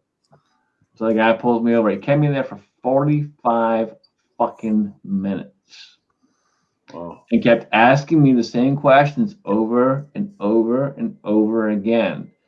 And the minute he walked up to the truck, I'm like, look, sir, officer, just so you know, yes, I have firearms. Yes, I have the right to own them. Yes, they're unloaded. I don't have one on me at this particular time because I am traveling through different states. And then carried on the conversation from there. But it still went on for 45 freaking minutes because he kept asking over and over and over and over and over and over and over. But I still believe to this day, based off of my experience and what I've dealt with and how I've in the industry I've spent most of my life in, if you get pulled over, it is common courtesy to say, "Officer, I have a firearm. Here's where it's at. Here's where my wallet's at. Here's what this is at. Here's what that's at," and keep your hands in an area where they can see them. I got stopped once with, I mean, a lot of firearms. We were going for a shoot, and it was the video. I think you've seen it. It's the video where we took everything, and let Alana, a young lady who's my son's wife now, let her shoot everything for the first time ever. So she shot like 30 different firearms. We had an entire pickup truck full, and the covers pulled over him, and I got stopped, and I was like, okay, let me set the stage for you first. Number one, we're going on a shoot. All right. Number two, all the ammo is in cans. Nothing is loaded, but we have a lot of firearms here. I said, here's the camera gear, all of that. And he was very cool about it. But if I hadn't told him up front, I think when he lifted up the stuff, he might be a little shocked. I mean, there was everything in there. There was like 8 different shotguns in there. I don't know how many pistols, SKSs. We had freaking Mosins in there. Oh my I God. bet he remembers that stop too. Yeah, we had an AK in there. I mean, it's one of those. There's 20 some odd firearms. I just think, back. you know what I really think? I think it all depends. I just think it all depends where you get stopped. So if you get stopped in a, metropolis area, something, pretty well populated area, you're gonna get that. That I'm afraid. You get stopped up in fucking East Bumfuck, Maine, where there's fucking 100 people in a fucking, R2 fucking, you know what I mean? Oh yeah. They're not gonna. I just feel that. I believe that. But it's still courtesy to. It is still a courtesy. The only thing the only thing Maine's ever said to us, we were in the store one day, and of course you know, and so doesn't Gerald B. Being up in Maine, and I'm up in the northwest corner, up in Rangeley, and we leave all doors are open, not open, you know what I'm saying, right? Unlocked. Fucking guns everywhere, front seat, back seat, everywhere. Oh yeah. Right? And we come out of the store, and not the wardens, the border patrol agent was there. He says, "Guys, good luck hunting." He says, I hope you guys get some. He says, "Just do me a real quick favor. I'm not looking for IDs. I'm not looking for anybody. All I need you to do is show me, if you have a rifle, show me everything show me that it's empty."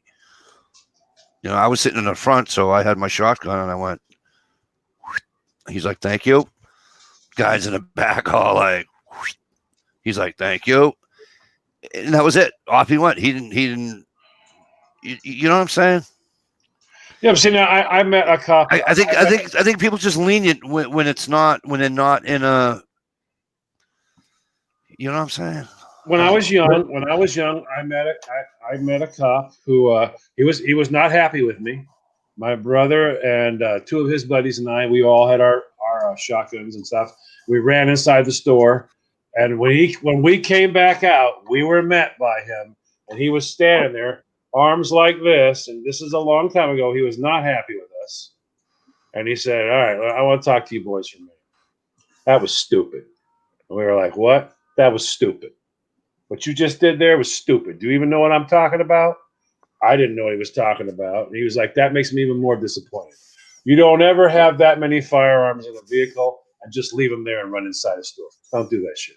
Don't do that stuff."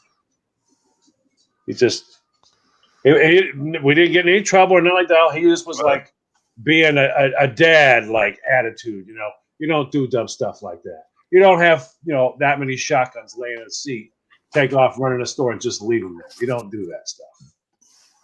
Yeah, he was real cool about it, but I was young, I was dumb. So I've never had bad trouble with him, but I've always told the cops though when I got pulled over, I have a firearm on me. Right, and here's the difference. So I'm up in Aquasic, a village of Rangeley, Maine. Yeah. Okay, I'm up in Aquasic, a village of Rangeley, Maine, and I would do that. Okay, if I was down in your area, no fucking way in hell I'd lock every goddamn door and window that there was, just for the stealing factor. Oh yeah. Oh no. No offense, you know as well as I do. You know what I mean? This is not a door open community. Yeah, it got no way in fuck would I even stop in Portland. Think about it.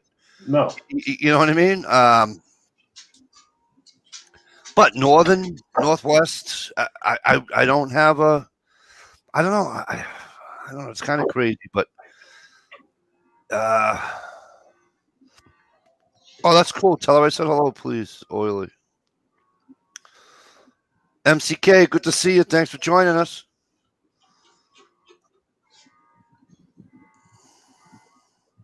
All right, guys. I gotta jump off. I gotta go teach some people how to shoot tomorrow. So, Hey, enjoy your stuff. What's going on with us? Fun. So, y'all take care. Stay safe. Stay vigilant. Have a good night. Have a good one.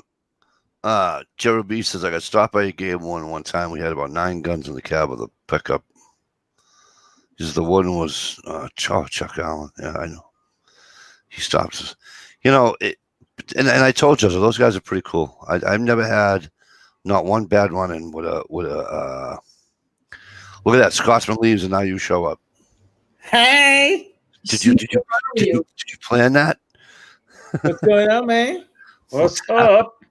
He was waiting for that dude to get the hell out of here. Finally, I can join. Click. No. No, I just I was doing something and I didn't get a chance to come in earlier. So what's going on, guys? Not much. Not much.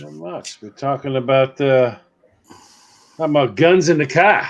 Guns in the car. Guns in the car.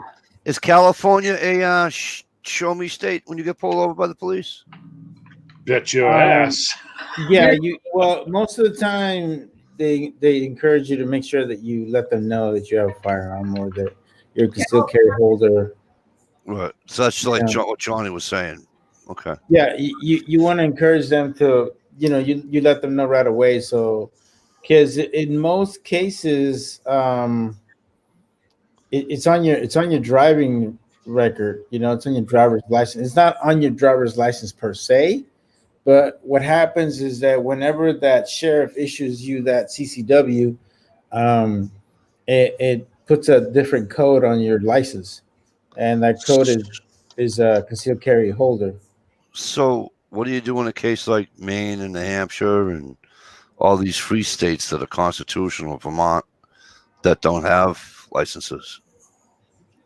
That's what I was saying. Where you just it's a no. I don't know. I say it's a known, but it's just a thing we've always had where you just always tell the cop. I have courtesy.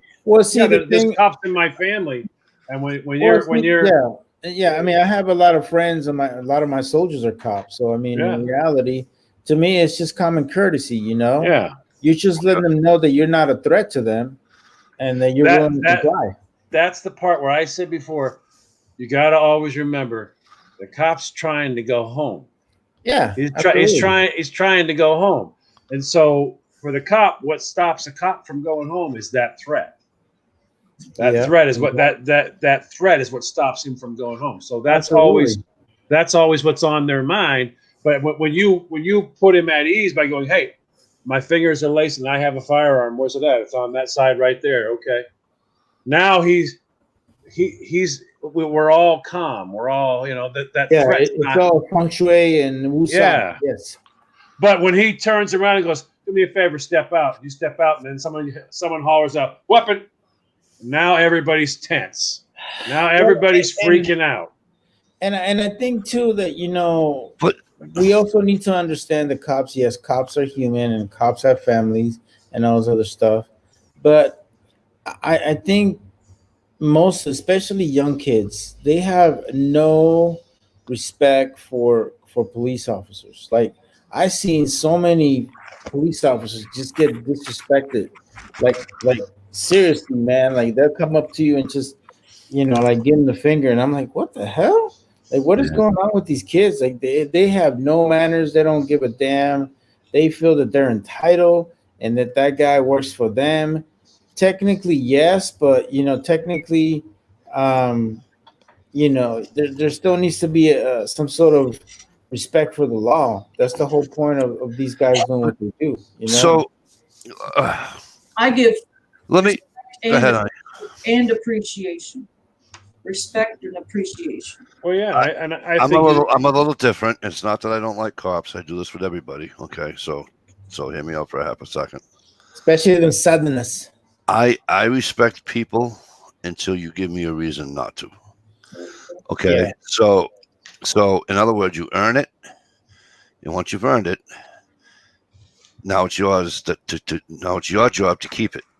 now take not that my thought. job. It's not my job. It's not my job to keep the No, respect. but take that thought and change it now to, I trust you until you make sure I don't trust you anymore. Now you're a cop. He pulls you over. You don't But say here's the anything, thing. and you get out of the vehicle. Then he sees the firearm.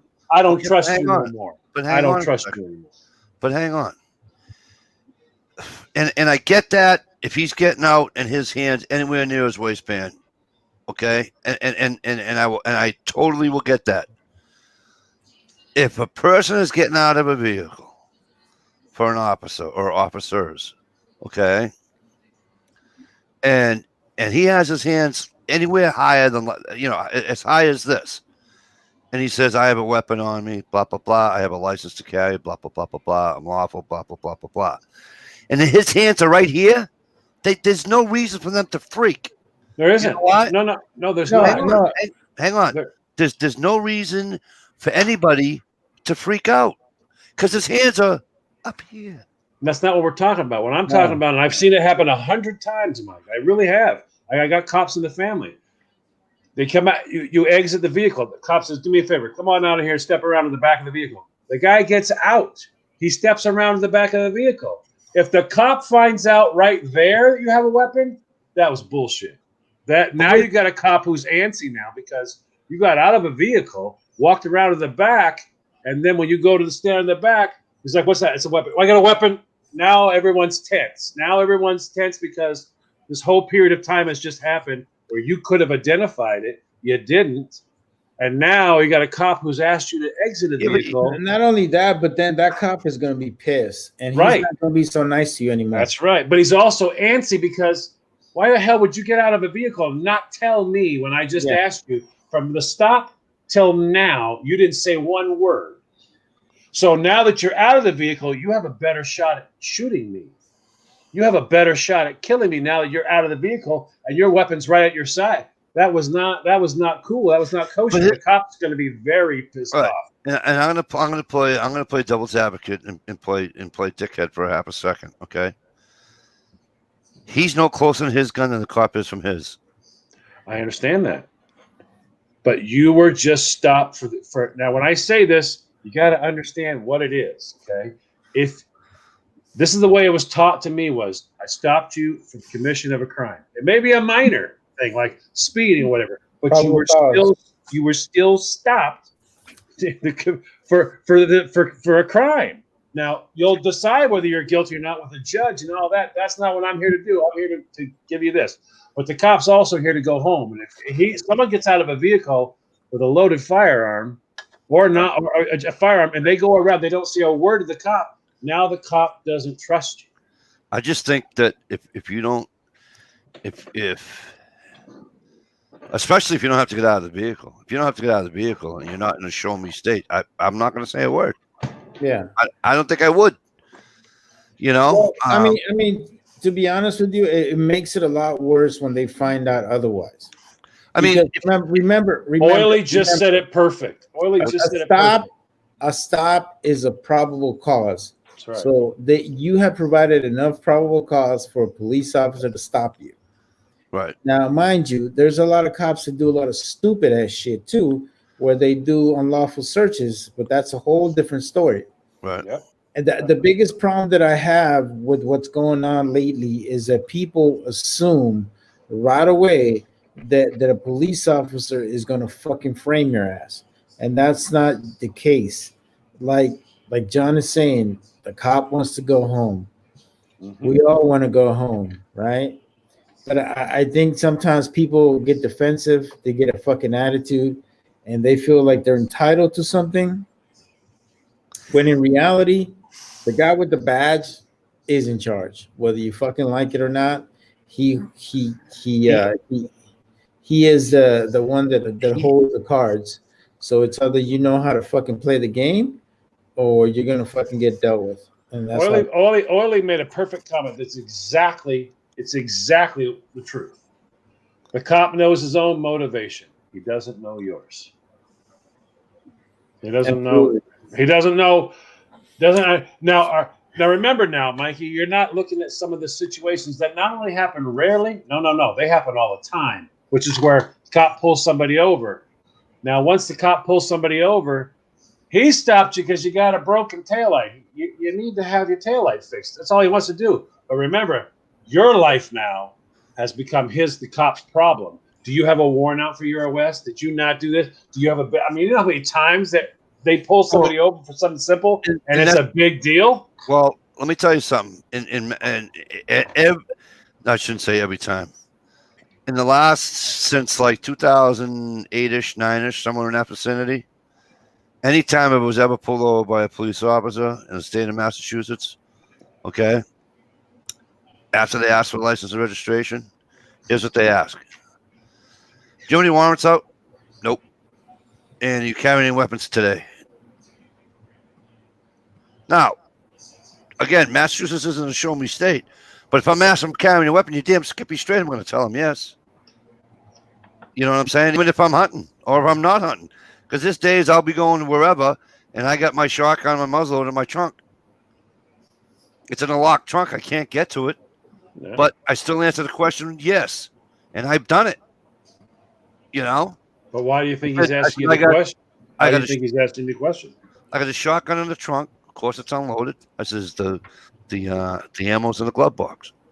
He's all cool. It's in the trunk. I could give two shits less. Enjoy. I'm glad you had fun at the range. You know why? Do you know why he's asking you though? We did our thing. He's probably asking you because too many people lie about it. But see, it's a lie. Anybody who's a criminal or doing wrong isn't going to tell the cop. Well, this is what I'm saying. If I'm directly asked a question, do you have a weapon in the car? You know, I'm gonna answer that question. Right, but also think, Mike. I don't know. The devil advocate I'm not thing. I have a pocket knife in my pocket. No, the devil advocate thing goes so far. But remember, if you don't tell him and you get out of that vehicle, he brings you to the back. You're now responsible. You are now responsible if anything goes wrong, Mike. I know, but here, you know what, John? I'm one of these guys that, since a lot of this stuff's been happening, I'm one of these guys that I have no problem. My brother's a cop, right? And him and I always go round and around and around and around. Okay? And I try to explain it to him too. And I say, listen to me. Like, he got mad at me because we had I don't think you read it. It was too far south for you.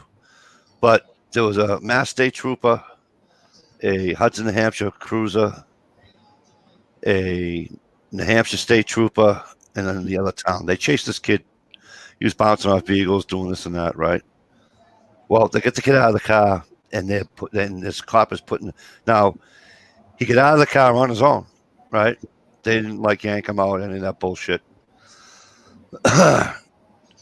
He's on his knees, hands stretched out to tell him to lay flat. He lays flat. He's spread eagle, laying flat. Okay? Guy come in, started whipping the shit out of him. Okay, Boston news cameras there because the helicopter's following the fucking. It's like being in California, right? And as soon as that cop started putting the boots on that fucking kid, the helicopter camera just went away. Now, all I said to my brother was, there's probably one of the richest felons I just looked at. And my brother got all fucking pissy. I go, what? I'm calling it what it is. Well, right? those I'm things calling, are. I'm calling it what it is. I'm not saying he didn't deserve a beating. Okay? Right, but that stuff's. But it wasn't stuff's- the cop. It wasn't the cop's job to give him the beating. No, but It was the guy that destroyed his car, right? You hit my parked car and took off. Yeah, I want to smack you in the mouth for doing that because you didn't stop and say, hey, I made a mistake. Okay? Do you understand what I'm saying here? No, So I understand what you're saying, but you got to also remember. I mean, there are when someone I don't ever condone when that crap happens, but you can understand how that stuff happens when someo's put that many you put that many people's lives in. And I'll tell you what else I can't understand, John. I don't mean to cut you off, but it's something else I can't understand. I never will. I never will fucking understand. What? One guy's kicking the shit out of somebody who's either A, cuffed or B, rendered Even rendered harmless. Okay? And 3-4 other guys are standing there 2 feet away watching it. No, I'm not talking about that. I'm saying I can understand how I've seen people get pulled out of cars. They got smacked around when they were pulled out of the cars. I'm not talking about sitting there just pistol whipping somebody. I'm not talking about that. I'm talking about, though, in that heat of adrenaline when someone's been bouncing off cars, kids just got missed. I mean, and all that's happening, and but cops are risking their lives to not go home tonight to stop this psychopath. And they finally get him. People get pissed off. Why'd they bust the window and drag him out like that? Because he wasn't coming. Well, they could have tried to make him get out. They tried to make him stop. He's not coming out. And they break a window. They drag him through a fucking window. I could give two shit. That's what I'm saying. I understand that part. I'm not agreeing with. If you give yourself up and you catch a beating. Yeah. I don't agree with the pistol. I don't agree with the pistol whipping crap. I do not agree with that. I don't care if it's your next door neighbor. I don't care if it's a coworker. I don't care who it is. See, this is the thing. I am like this across the board with everybody. Okay? My point wasn't that. My point was I understand that they get roughed up. And you've seen them rough them up. But when a person didn't stop 25 times and then they finally stop, there's way too much going on in that moment. Now, I'm not agreeing with getting them out and then kicking the crap out of them once you've got them cut. I don't agree with that. I think it also has to do with adrenaline, guys. Because I'll be honest, it does a lot. I mean, I'm guilty of beating the shit out of some fucking Iraqi when we chase the shit out of him, and he want to stop, or he, or he was trying to plant the freaking IED. I mean, honestly, you're gonna take that personal. You're gonna take that like this guy's trying to kill me and my brothers. I'm not gonna apologize for that.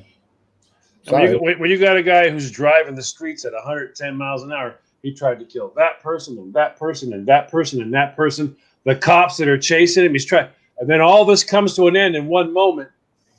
That is a lot. That is an awful. You just can't turn it off like that, man. That's an awful. Now, like I said, I'm not agreeing with once you got him out of the car and he's cuffed, knock the crap out of him for a half hour. No, I'm not saying that. No. But if he's rendered, if he's rendered where you are safe. You're going home. You're safe. Well, you need to learn to control your adrenaline. Because if you can't be hurt, it's really hard. It's really hard for anybody else to really say that unless you've been in there. I'll be honest with you. I've been there. You know how it is.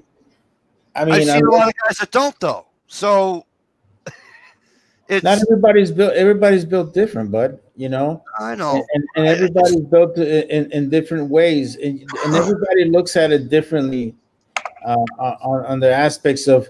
It's not just, hey, this motherfucker's gonna hurt this other people or this other. other person, but it's like they're gonna take it personal, like, hey, this guy almost fucking killed me, you know, and sometimes it happens, you know. One of our We have to understand that there's a type A personality that becomes a police officer. one of our only 2 shootings in the town I grew up in my entire life. Okay, one was back in 19 whatever, 30, 40, whatever. The other one was in the late 90s. I want to say the late 90s, and 2 kids stole a city bus. Damn. Came to my hometown in Wilmington. Okay, found themselves in a cul-de-sac. Now they're coming out of the cul-de-sac, and they're coming at the cops. Well, Mhm. they had to be stopped. So the cops used deadly force to stop them. I didn't have an issue with it. Everybody else and their mother did. Yeah, there's a lot of people that'll have an issue with it. You know, they had in the Boston Globe Wilmington cop shoot. Now wait a minute. Now, if they're gonna run you over with a bus, The other thing, exactly. If you're gonna run a cop over with a bus, that's like pointing a gun at him, and you deserve to be fucking killed. well, yeah, it's called use of a deadly weapon. Right. So, and here's the thing that kills me is that you only get the little the little shockwave headline. You know what I mean? It doesn't say that it needed to do it in self-defense. Well, they never do. They want you to read the papers. They want you to hear the story. Yeah, but it makes the guy look bad. Cop kills kid on a bus. Yeah, but it makes the guy look bad. Of course it does. It's supposed to. But no, it's not, because what are you supposed to do when you got a city bus coming at you? No, I understand what you're saying, but the headline is supposed to make him look bad. Remember, there was an old song. There was an old song called "Dirty Laundry." It's very true. It's very, very true. That's literally you're selling a story. And if cop shoots kid on city bus, that's going to get people to go, what the hell? They're going to go to that story. Then they can read about how it was in self-defense and what happened and make their own decision. But first, I need you to buy my paper. First, I need you to buy the paper. So how do I get you to do that? I put cop shoots kid on city bus. It was a city bus. He was a kid. And the cop did shoot him, so I didn't lie. I'll let you read the story and tell. That's why they do that crap. They want you to not know what's going on, so you'll read the story. I guess all I care is that if everything's lawful, right? I don't have an issue with it. I don't. So if you have 1 or 2 people, whatever, walking briskly at a police officer or 2, they might be they might be on a fucking construction site doing a detail or whatever, and they got their fucking knife out like they're gonna do some damage.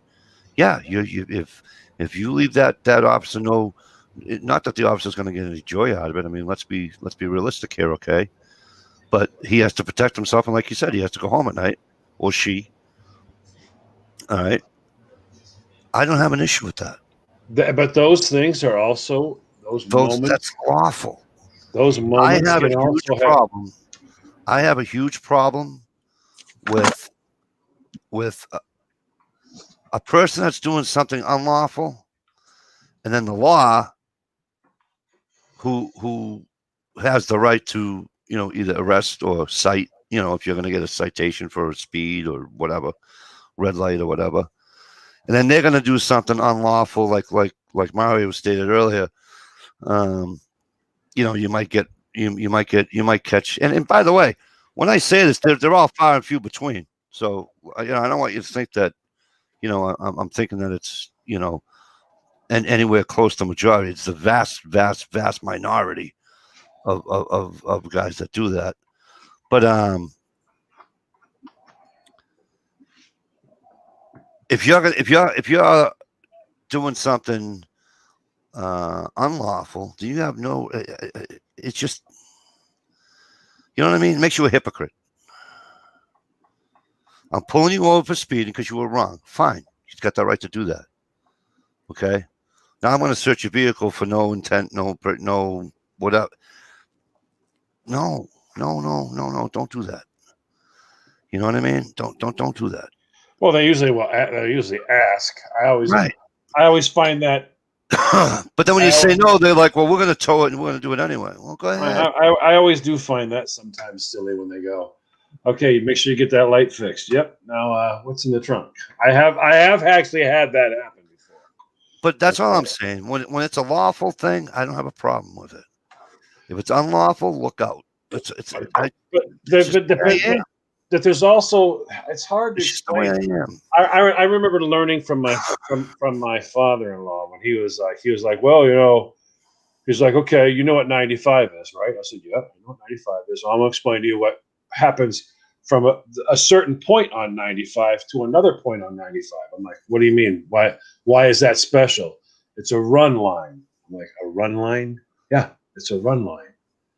He's like, from 95 right after Boston all the way down to Florida, that's a very popular line. They do what they call intuition busts. This is no joke. They literally will drive and they're looking for something that doesn't fit right. It just doesn't seem right. And they do it. There's a lot. They do it in the run from California to Texas. They do it in the runs from all different areas. They do it up in Maine too. What they're looking for is something that just doesn't fit. Yeah, like a Toyota Corolla in the winter up on the logging road when everybody else is hunting. Doesn't fit. Something's not right. And why they're looking for these things those are people that are drug runners. Those are people that are doing this stuff, and they're pulling people over for not fitting the appropriate description. So there's certain cops that have that job. You got to go because no one has a sign on the roof of the car that goes, "I got 12 kilos of heroin in the back here." No one has that sign. You got to guess. You have to guess. Well, so Jim, there's lots of things like that aren't particularly the way that you want it to go, but they got to stop that stuff from getting in here. So sometimes they got to do things a little differently, and they're going to ask to search your vehicle. And it might be, I noticed you crossed the yellow line. I'm one of these guys. Okay. I'm one of these guys that. Did you ever watch an audit, a First Amendment audit on YouTube? Those are funny sometimes. Watch those. I'm going to be honest with you. Some of the guys that do it are professional about it, and they go about it in my opinion, just my opinion, they go about it the 100% right way. Other guys do it, and they're dickheads about it. Okay? Now, we all have our Constitution, we all have our gun rights, we all have this, and I'm one of these people that I'm not. I should say I'm not one of these people that says I'm the guy that said the Constitution is not a buffet. You don't take what you want and leave the rest. You take it all, or you take none of it. That's how I look at it. Okay, so I take them all. Okay, therefore, if I take them all, I'm going to use them all. All right, so. If I want to go and I want to stand on a public way, and I want to videotape a post office, I want to videotape a whatever, okay? And I know you have to answer a call because it's your job, and I get that. It's your job. You wouldn't be doing your job if you didn't answer the call. I get it. However, when you show up and you see that it's just somebody unarmed doing just filming whatever he's filming or she's filming, go away. There's no need to identify the person. There's no need to do anything else. Oh, you know why? Because they know the law, or they're supposed to. Right, but they can also. There's also what if that person is thinking about robbing the place and they're standing, and this happens also every day. But how can you articulate that just from somebody doing a lawful thing? That's right. So rather than cause a problem, why don't you just show me the ID? That way I have the name of the person who was there in case something goes wrong. We know one person we can start with. No, I wouldn't do that. I would not. If I'm outside holding a fucking Trump sign. If I'm outside, Halloween. Which Oh, you didn't say that. You didn't say that. You didn't say hold. You said I said on a public way. filming On a public way. Filming a No, building. standing on a public sidewalk. Right, but you You said can film anything you want. But if you're filming the wrong building or a building No, that's there's a no such secured thing. building, well, Mike, I know what you're saying, but I'm trying to explain to you. if you have a federal building there, all right, I they, get they might become nervous about get what why you're is he saying. filming this building? Absolutely. What is he trying? So And they when might. show up, they say to them, I'm doing a First Amendment audit, or I'm taking video for whatever. You can lie to them for all they know.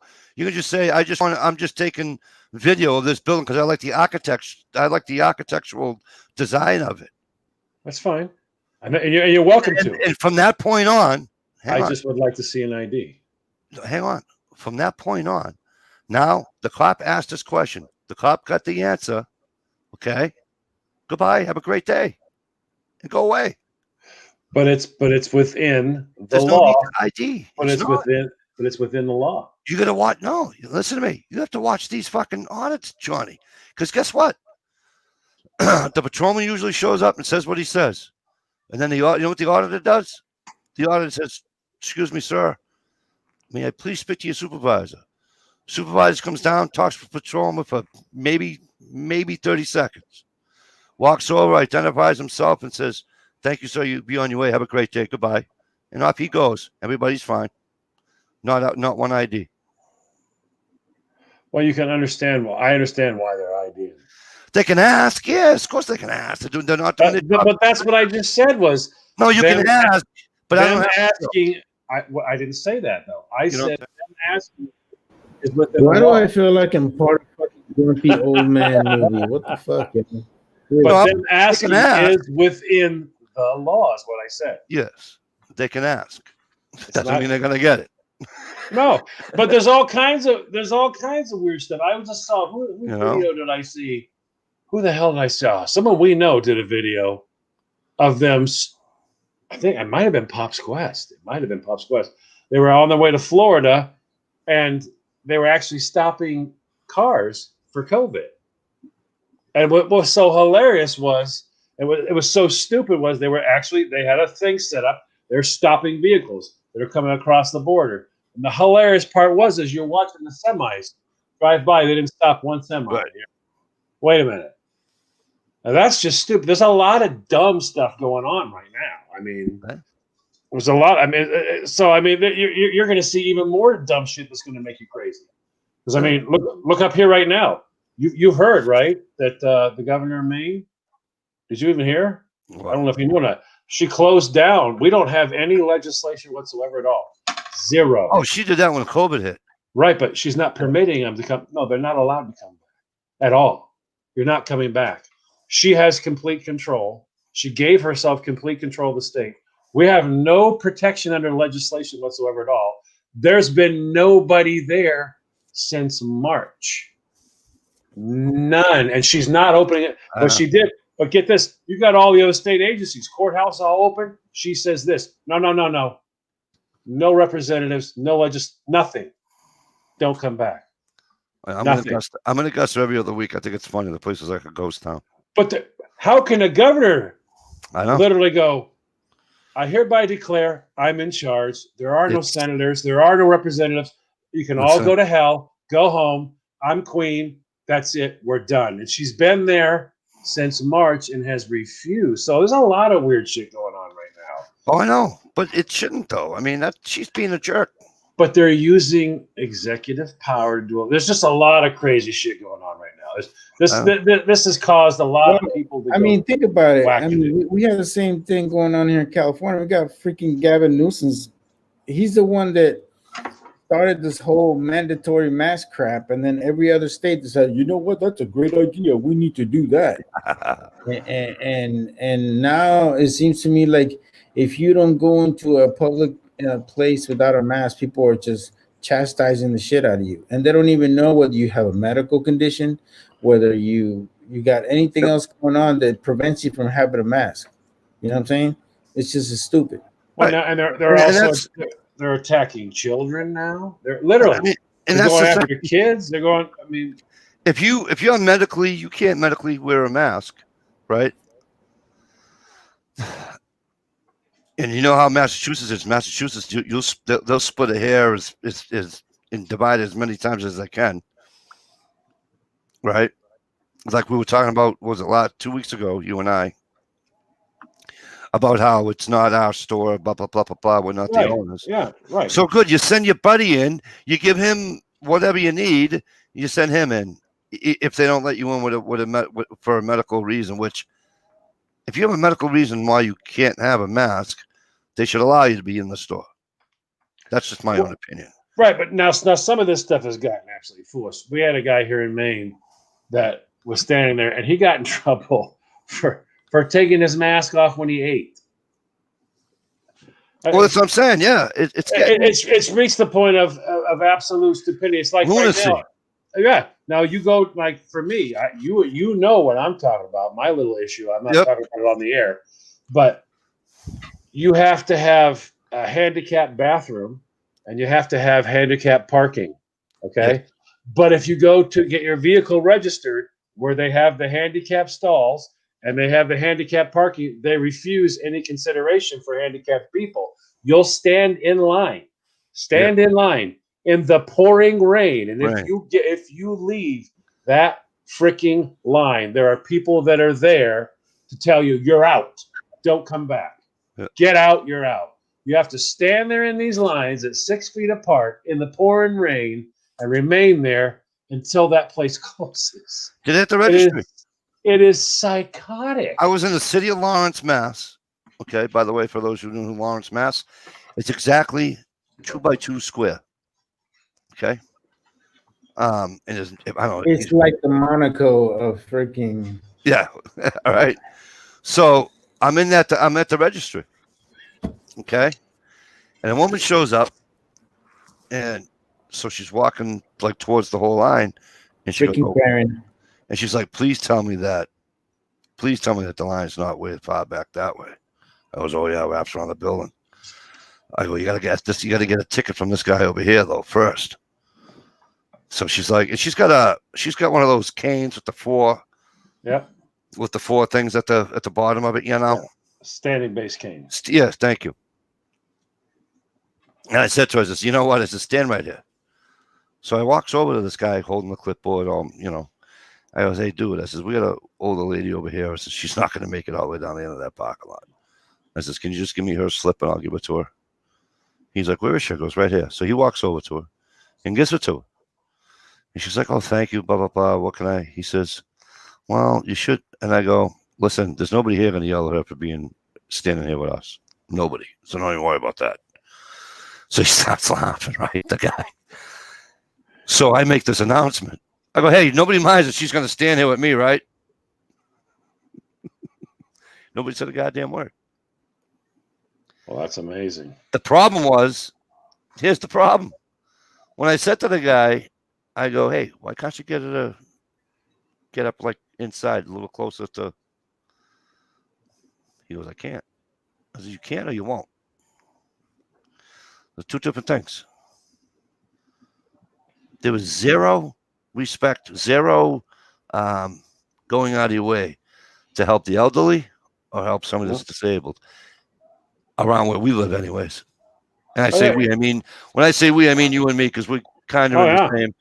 Oh, right? yeah. 4 hours. 4 hours. Two it's people. Disgusting. One lady had oxygen on. She's in front of me. Now, she's not dying of no oxygen, but she has to have her oxygen supplement. So she has a bottle. They have the two little things on their nose there. And she's just standing there with her little bottle. She's like, you can take my place, sweetheart. I'm out.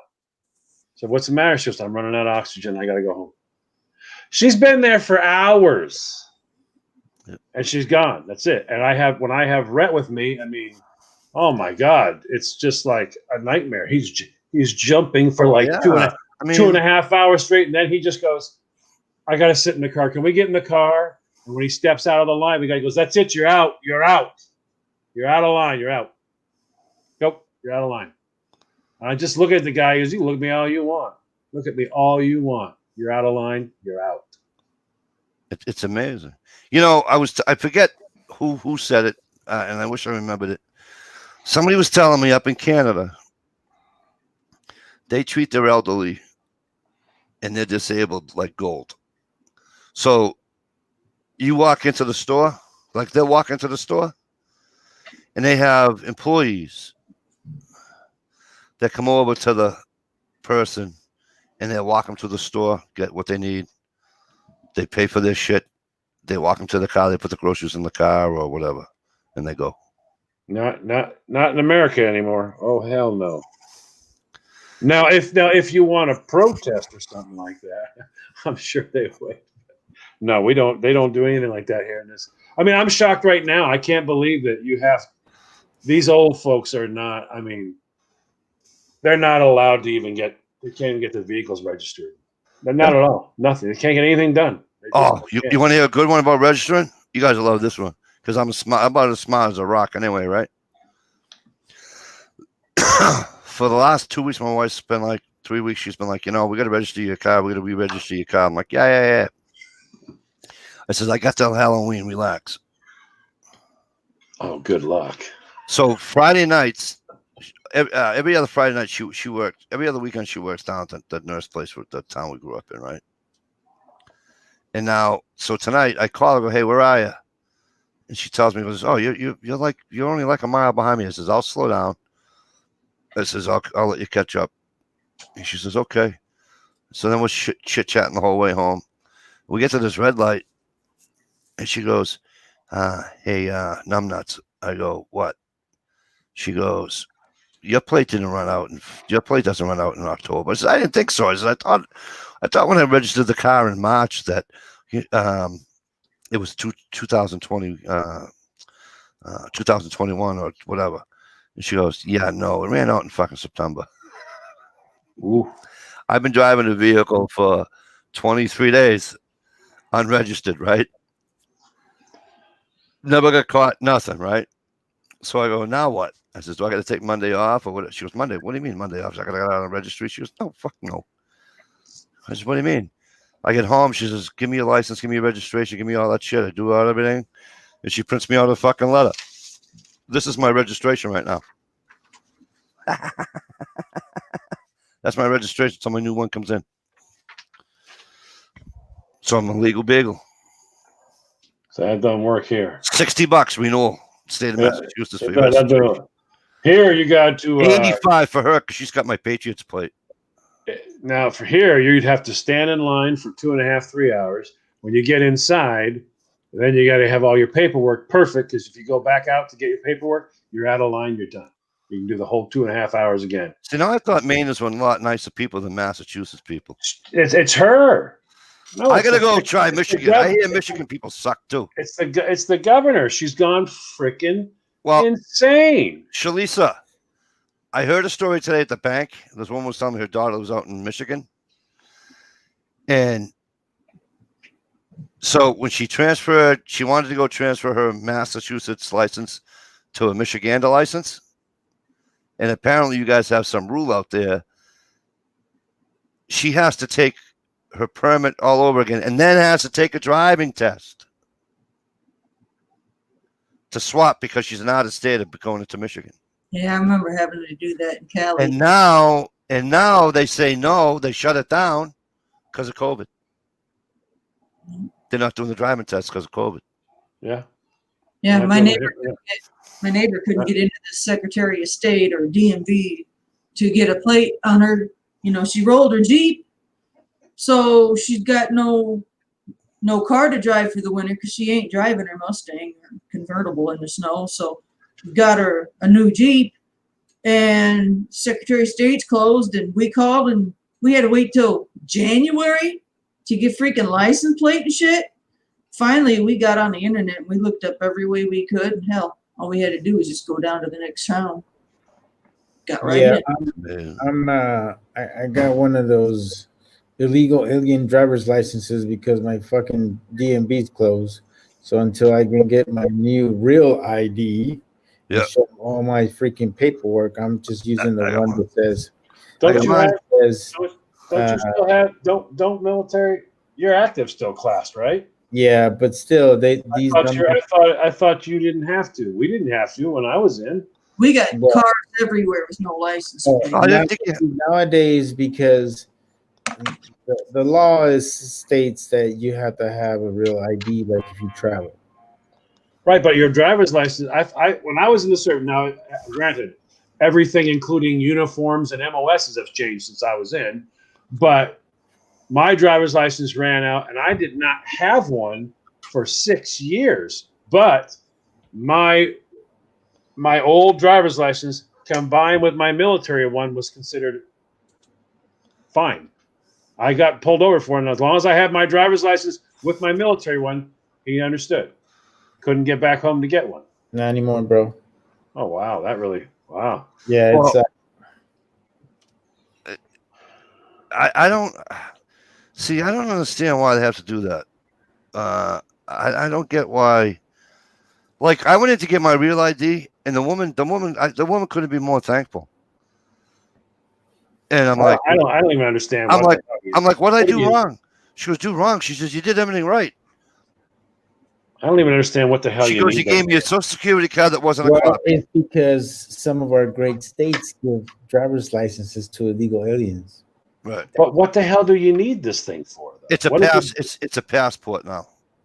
Right, but Yeah. but To go when from I was state in to when state. I was in there to get So mine. hear me out. So the thing with the real ID is that when you go through and you go through your TSA check-ins or whatever the case may be, Yep. they want to see a real ID because it shows that it's been actually dominus by the DMV to state that you are who you are. So it makes it legit, you know. Where the other one that says that it does not apply to federal law or whatever the fuck it is, that is giving by the state just to state that you have the privilege to drive. That's it. The funny part I thought was hilarious was I heard these two ladies, they're arguing back and forth with a lady because DMV is where we get our real IDs as well. So they're arguing back and forth. And I hear one guy, I wanted to jump up and tell the lady, just shut up. It's the same as always. What's your damn problem? She was arguing about having a social security card and your birth certificate and stuff. I'm thinking when I was in California, Not a copy either.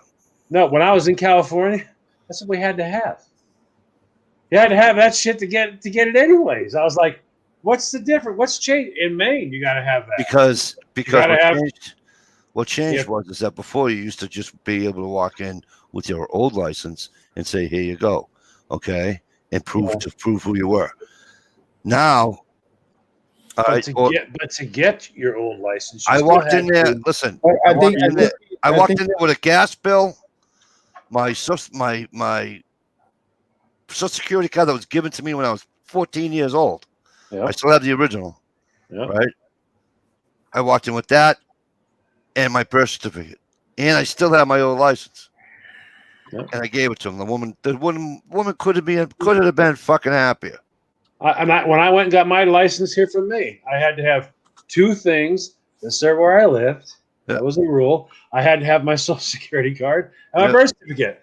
So now they're all flipping out, going, "I can't believe that." It's like, what are you talking about? You had to have two things back then. That was Right. what 10 years ago. You had to have your social security card. You had to have your goddamn birth Or a certificate. person. Like I used my grandfather one time.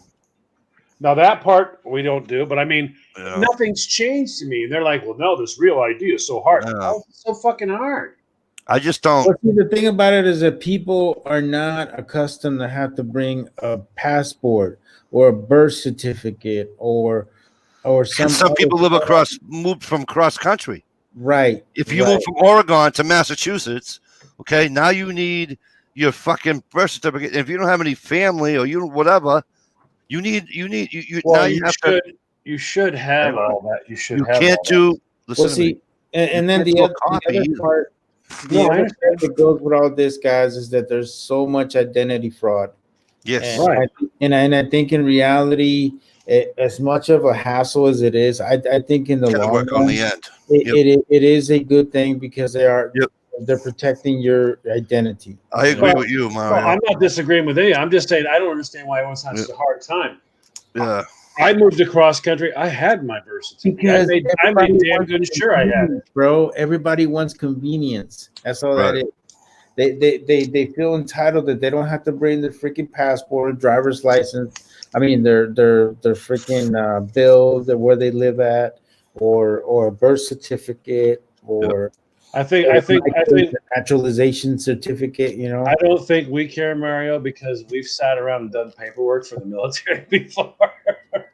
oh yeah, but but you need to understand that it's a different monster, man. We do things a lot different, you know. I was always taught in the military, got me used to all that shit. You have a packet. I have a death packet. My God.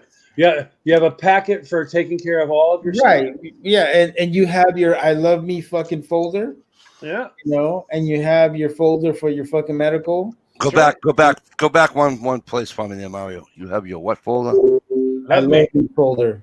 Love So me. basically, your I love me folder has every evaluation you've ever gotten in the military. It has all your awards that you've ever been awarded. It has any citations that you might have received, anything that pertains. See, he's already going to show you his "I Love Me" book. Do you have your I Love Me" book? This is what they did to me. Yes. See, Jesus Christ, that's a book. that's This is nothing, bro. This is my son's life. I have it all sitting right here. The minute I walk in and take care of the stuff with him, they walk in and they go, "So have you?" Yep, not a problem. That's right here. What else you need? You want his latest IEPs? They're right here. Yeah. What else you need? What do you need? What do you That's freaking just the need? way we were trained to think. We were trained to always have our shit squared away and together. So when somebody asks you for a piece of document, you have it with you. What they taught us, Mikey, was this. The way I have set up my You be in the right place, in the right uniform, ready to fucking work. Boom. And if this is what you're working on today, then this is part of your uniform. Have your shit squared away. No, and the way I have set up my documents, I have it set up from head to toe. Yep. So whatever, and that's how I have it. I have it with tabs, every fucking body part. Here you go. Here's all your shit. I have at least I have 100 fucking file cabinet right in my living room. I maintain it, keep it all right there. But you got to be. That's why when I walk into these places, they're like, I can't believe I got it. Don't you already have your own birth certificate? What are you, 58? No, because people. You should already have that. Hey, not everybody was in the service. Yeah, well, no, but you should have. You should have your you identity. should have your shit squared away, regardless. And if you got married, that means you already went through this once. Yeah. If you got your driver's license, you already went through this once. How many times do you have to freaking go through it before you? Well, a lot of times it gets misplaced. Like I moved. Oh, you know what? I should. Hey, I moved 4 times since so things get misplaced. So yeah, so see, now in the military, you know, I know I have a safety deposit box. I get that too. No. But I'm just saying that. We had a plastic folder. They would say before you move, because Mario knows this. We moved a lot, but before you move, you square away the shit you got to have. That's the most important thing when you arrive. You got your orders, put them in that envelope. You got your birth certificates for you, the kids, in the envelope. Do you have the married? In the envelope. All the things that people are going to be asking you for to take care of you better be in the goddamn envelope. Now put the envelope in the car. Don't lose it. Don't pack it in a box. Put it in the fucking car with you, because you're going to be in the car and the kids are going to be in the car, and you know where you and the kids are. In the car. Try. Keep it with you. All right. So let me answer Brenda's question. Okay. The military. I am in a very different type of program. It's called Active Guard Reserve, or AGR. So I'm still active duty, but I don't work near a military base. I work in the city of. So basically, what I do is I run a National Guard unit. Right, I run 2 actually, and I do all the operations for them. I do the payroll. I do the personnel. I do the setting up the training areas. I do the works. All right. So the way mine works is that since I don't live near a military base, they give me a housing allowance, and I can either get myself an apartment or get myself a house. So for me, the logical option was to buy a house. So that's what I did. I bought a house. But this is my last duty station, so that's the reason why I decided to purchase a house. And of course, yes, kids are living with me and all that kind of stuff. But they would also live with me if I lived inside of a base, because a lot of the bases have their own housing, and that's how the military folks get around. And another thing that I think a lot of people don't know about military bases is that they're all pretty much self-sufficient. So they all have their own high schools. They all have junior highs, elementaries. They have their post office. They have their banking. They have everything inside of a base in order for military folks to take care of what they need to take care of. So Well, Devin's that answers your question. Yeah, you lock down, it's all there. Yeah, it's all there. So It's yeah, all there and locked up. I hope that kind of answers your question, because I know that I always get a lot of questions about military stuff, and it's oh, we can go all night on that crap, but I just wanted to answer Brenda's question. I am glad, though. That was one thing that I was always thankful for. Was after I remember when I first got there in the military, they're like, "So do you have this? Do you have that?" I was like, my head was reeling, and my God, boy, you learned right away. Mm-hmm. These are a whole group of papers that make your life a lot freaking easier. I can help you if you can answer all the questions and fill this shit out. This is what you need to fill it out with. Don't leave home without it. Well, what I always did is I would give the soldiers checklist. Like, here's your fucking checklist. Yep. Well, based on this, it's fucking idiot proof. You better not fuck this up. That was my little brief from them, and they're like, okay. And then they go. When I joined up in Hawaii, he was like, "You got your birth certificate out?" No. Call your parents. Get your birth certificate. Get a brand new Social Security card. Get yourself this, that. He made sure I had everything. Is when you show up, do not fucking show up without that stuff. Do not. Don't tell me it was hard to get either. Get it. When I was 27, I applied for Social Security. I had to get me a lawyer. I got the best lawyer I could have ever got, and he probably got the best person he ever got. At least that's what he told me. He left my house because I filed everything since I was 13. Every check stub from newspaper routes, working in the cornfields, pizza place. I had every check stub, every doctor bill, every freaking thing, and just boom. He was so happy. I mean, I gave him a couple of files. How'd it go? Oh, it went great. Yeah. Very, very, very happy to have all that.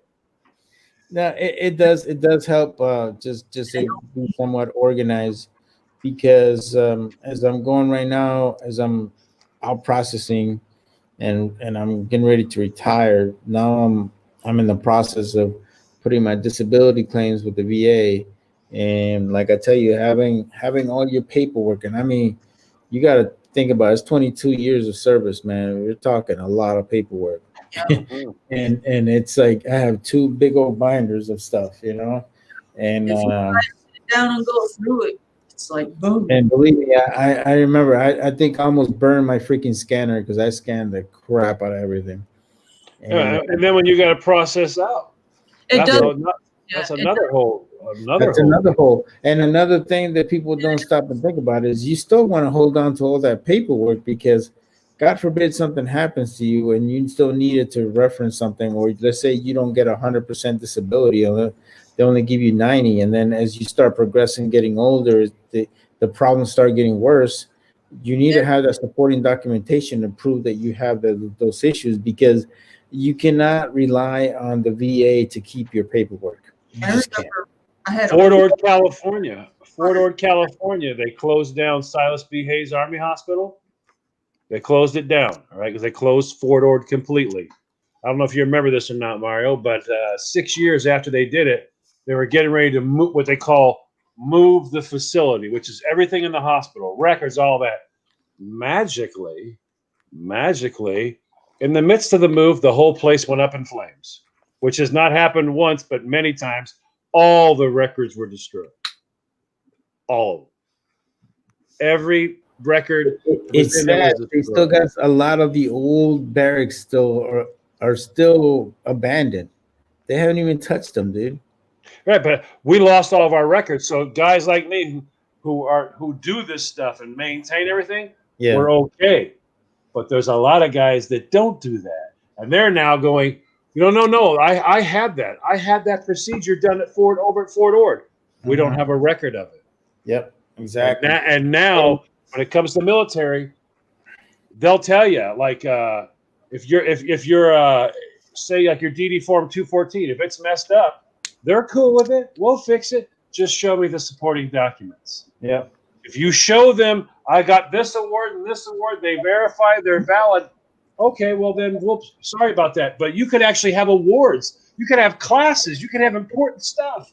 And if it's not on there, they don't give a crap. As long as you have supporting documents. And to be honest with you, I didn't know exactly how much stuff I had until I started doing my worksheet for my DD 214. Yep. Well, kind of find out I had more stuff than I even thought, and I ended up having to have a continuation page, and that one took almost half of the stuff that I had on my DD 214. So yeah, and the thing about it is that people don't stop and think about it. Every little thing on that DD 214 either helps you or helps your family. Like, for instance, I have the Iraqi campaign medal, but I don't just have one campaign star. I have 4. That means I was there for all 4 major events that happened in freaking Iraq. Jesus So Christ. as you start getting older, right, and you start applying for benefits and all kinds of stuff, they look at all those things. And not only that, I have the combat infantryman's badge, but I also have the combat action badge. And it's like those are all those little things that'll help you later on. And come to find out, like, I'm doing all my paperwork, and to make a long story short, I'm applying for TBI because I have a lot of issues, right? And I started looking at the buddy statements that I got from my soldiers, and my administrator up at the brigade, he's like, you actually qualify for a Purple Heart. And I was like, I do? He's like, yeah, man. Buddy statement says you got blown off in the freaking in the bunker. I mean, that's from a mortar round. Like, that's a Purple Heart. And I'm like, I didn't think about that way, So now I'm processing for that, and that one's going to take a little longer. It might take like another year to get that one, because that's actually like a congressional award. So, but all those little things, huh? So that has to be verified. Yeah, all those things are really help you. My brother got when he went to the Navy, he went in 91. When did the first one start? February 91. Mm-hmm. He went in April of 91, and he hadn't gone to boot camp yet and all that. So he went to boot camp in June, I think. And he was working he was doing stuff with the recruiter's office and hanging out with them and doing all that stuff. And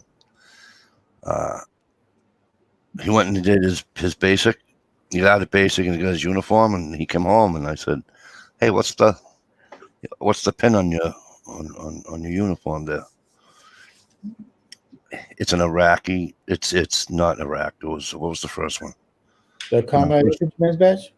No, it's white, red, yellow. Oh, the it's just to say that he was in World War on terrorism. He was in the service during the first. Yeah. He goes, Jesus Christ, all I did was sign papers. I wasn't even in the fucking country. I got a question for you that it hasn't pertained to anything we're talking about, but it does pertain to the service. Mm. For the guys and girls that are in the National Guard. Yeah. Is it true that they have to be deployed? What the hell did they say to me? They got to be deployed for more than 2 months before they get full vet Yeah. So what happened is that, benefits. I'm sorry. Say that again. I was told they had to serve they had to be deployed for 2 months, 3 months before they can get full VA benefits. No, that had Because no. my nephew's in the reserves. My No, nephew's in the and this is something that I think a lot of you guys need to understand, because I've both been active duty and I've been AGR, and I mean AGR is still is Title 32. I'm still active duty, but I'm working for the National Guard. So the way the National Guard works, and I can only speak for the National Guard. I cannot speak for the reserves. The National Guard is the soldiers. As soon as they get the call, they go to another military installation. It could be any place. Like say the first deployment, the guys went to Fort Lewis, which is now McCord Lewis, whatever the hell it is now. So they went to Fort Lewis and they trained up for 90 days, right? Where they got evaluated by active duty. They got evaluated to make sure that they understood what the hell they were doing when they go into they did like stuff with mount, like doing raids on a house or a town and stuff like that. All the little things that you have to learn. I mean, I'm not going to go into detail, but they have to get certified. So once they go and get certified, then they get all the gear that they're going to need for the deployment. And then after that, sometimes they may have an additional 30-day training. So what that unit that I went with, they did their 3 months in Fort Lewis, and then after that they went over to Fort Irwin, and they got certified in both places. And then after they got that done, then they went over to Iraq. So Time to pump. and it was crazy because when they went to Iraq, they were actually left in charge of a AO, which is an area of operations, and we're talking like maybe 15 or 20 miles square miles of territory that they had to cover. And basically they fall under an active duty component or active duty chain of command. Mhm. But yeah, they're all National Guardsmen. But what happened is that a lot of them are not really recognized because they fall under an active duty unit and they get to wear their patch. So therefore, they're not always recognized as National Guardsmen. And that's sometimes the problem that we have. National Guard has been deployed pretty much everywhere after September 11th. It's been in every national disaster from Katrina to all the wildfires in California and Oregon and Washington. It's been and not only doing state and missions, but they also do missions abroad. So we have units that have gone to Afghanistan. We also have units that have gone over to Hohenfels in Germany and trained NATO troops. And by the time they get all this training, you got to understand that majority of the guys that came from National Guard used to be in active duty. So they're pretty proficient as to what they're doing. And in some cases, sometimes they're just as good as active duty. And I know I'm going to hear shit because people say they're not that good, but yeah, they're pretty legit. Are the reserves the same way? The reserves actually no. Well, in a way, yes. And in a way, no. Because the thing about it is the reserves can actually be sent in small groups of 30 or 40 and be attached to a unit, where in the National Guard, you have to take a whole battalion, which is like 800 troops, and deploy them. Where in the reserves, from what I've noticed, they can send small groups and have them attached to other units in the active component.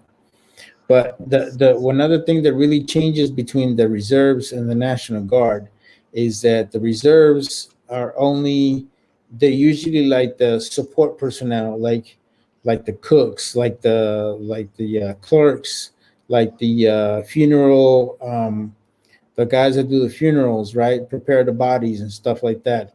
Water purification guys. Those are all the guys that do all the logistical issues for the military, where the National Guard has all the combat troops, right? The infantry, the artillery, the tank, and all these other guys. Those are all in the National Guard.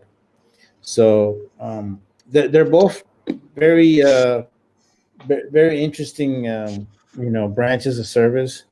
But our biggest our biggest task is that we want to support the big army. So when the big army needs us, we're there for them. So it's just interesting. Guys, I am going to boogie. Yeah, we all are. It's Yeah, we're all boogieing in. 26. And we're not all on the West Coast. I don't know even what's Yeah, whatever. but I go to sleep early, bro, and I get up early. Yeah. Get that off of me.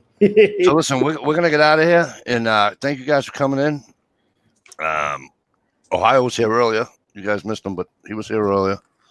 Yeah, I saw a little bit. And thank you guys out in the comment section as always for coming in. It was good to see everybody. And we'll see you next week. All right. Ciao. Ciao.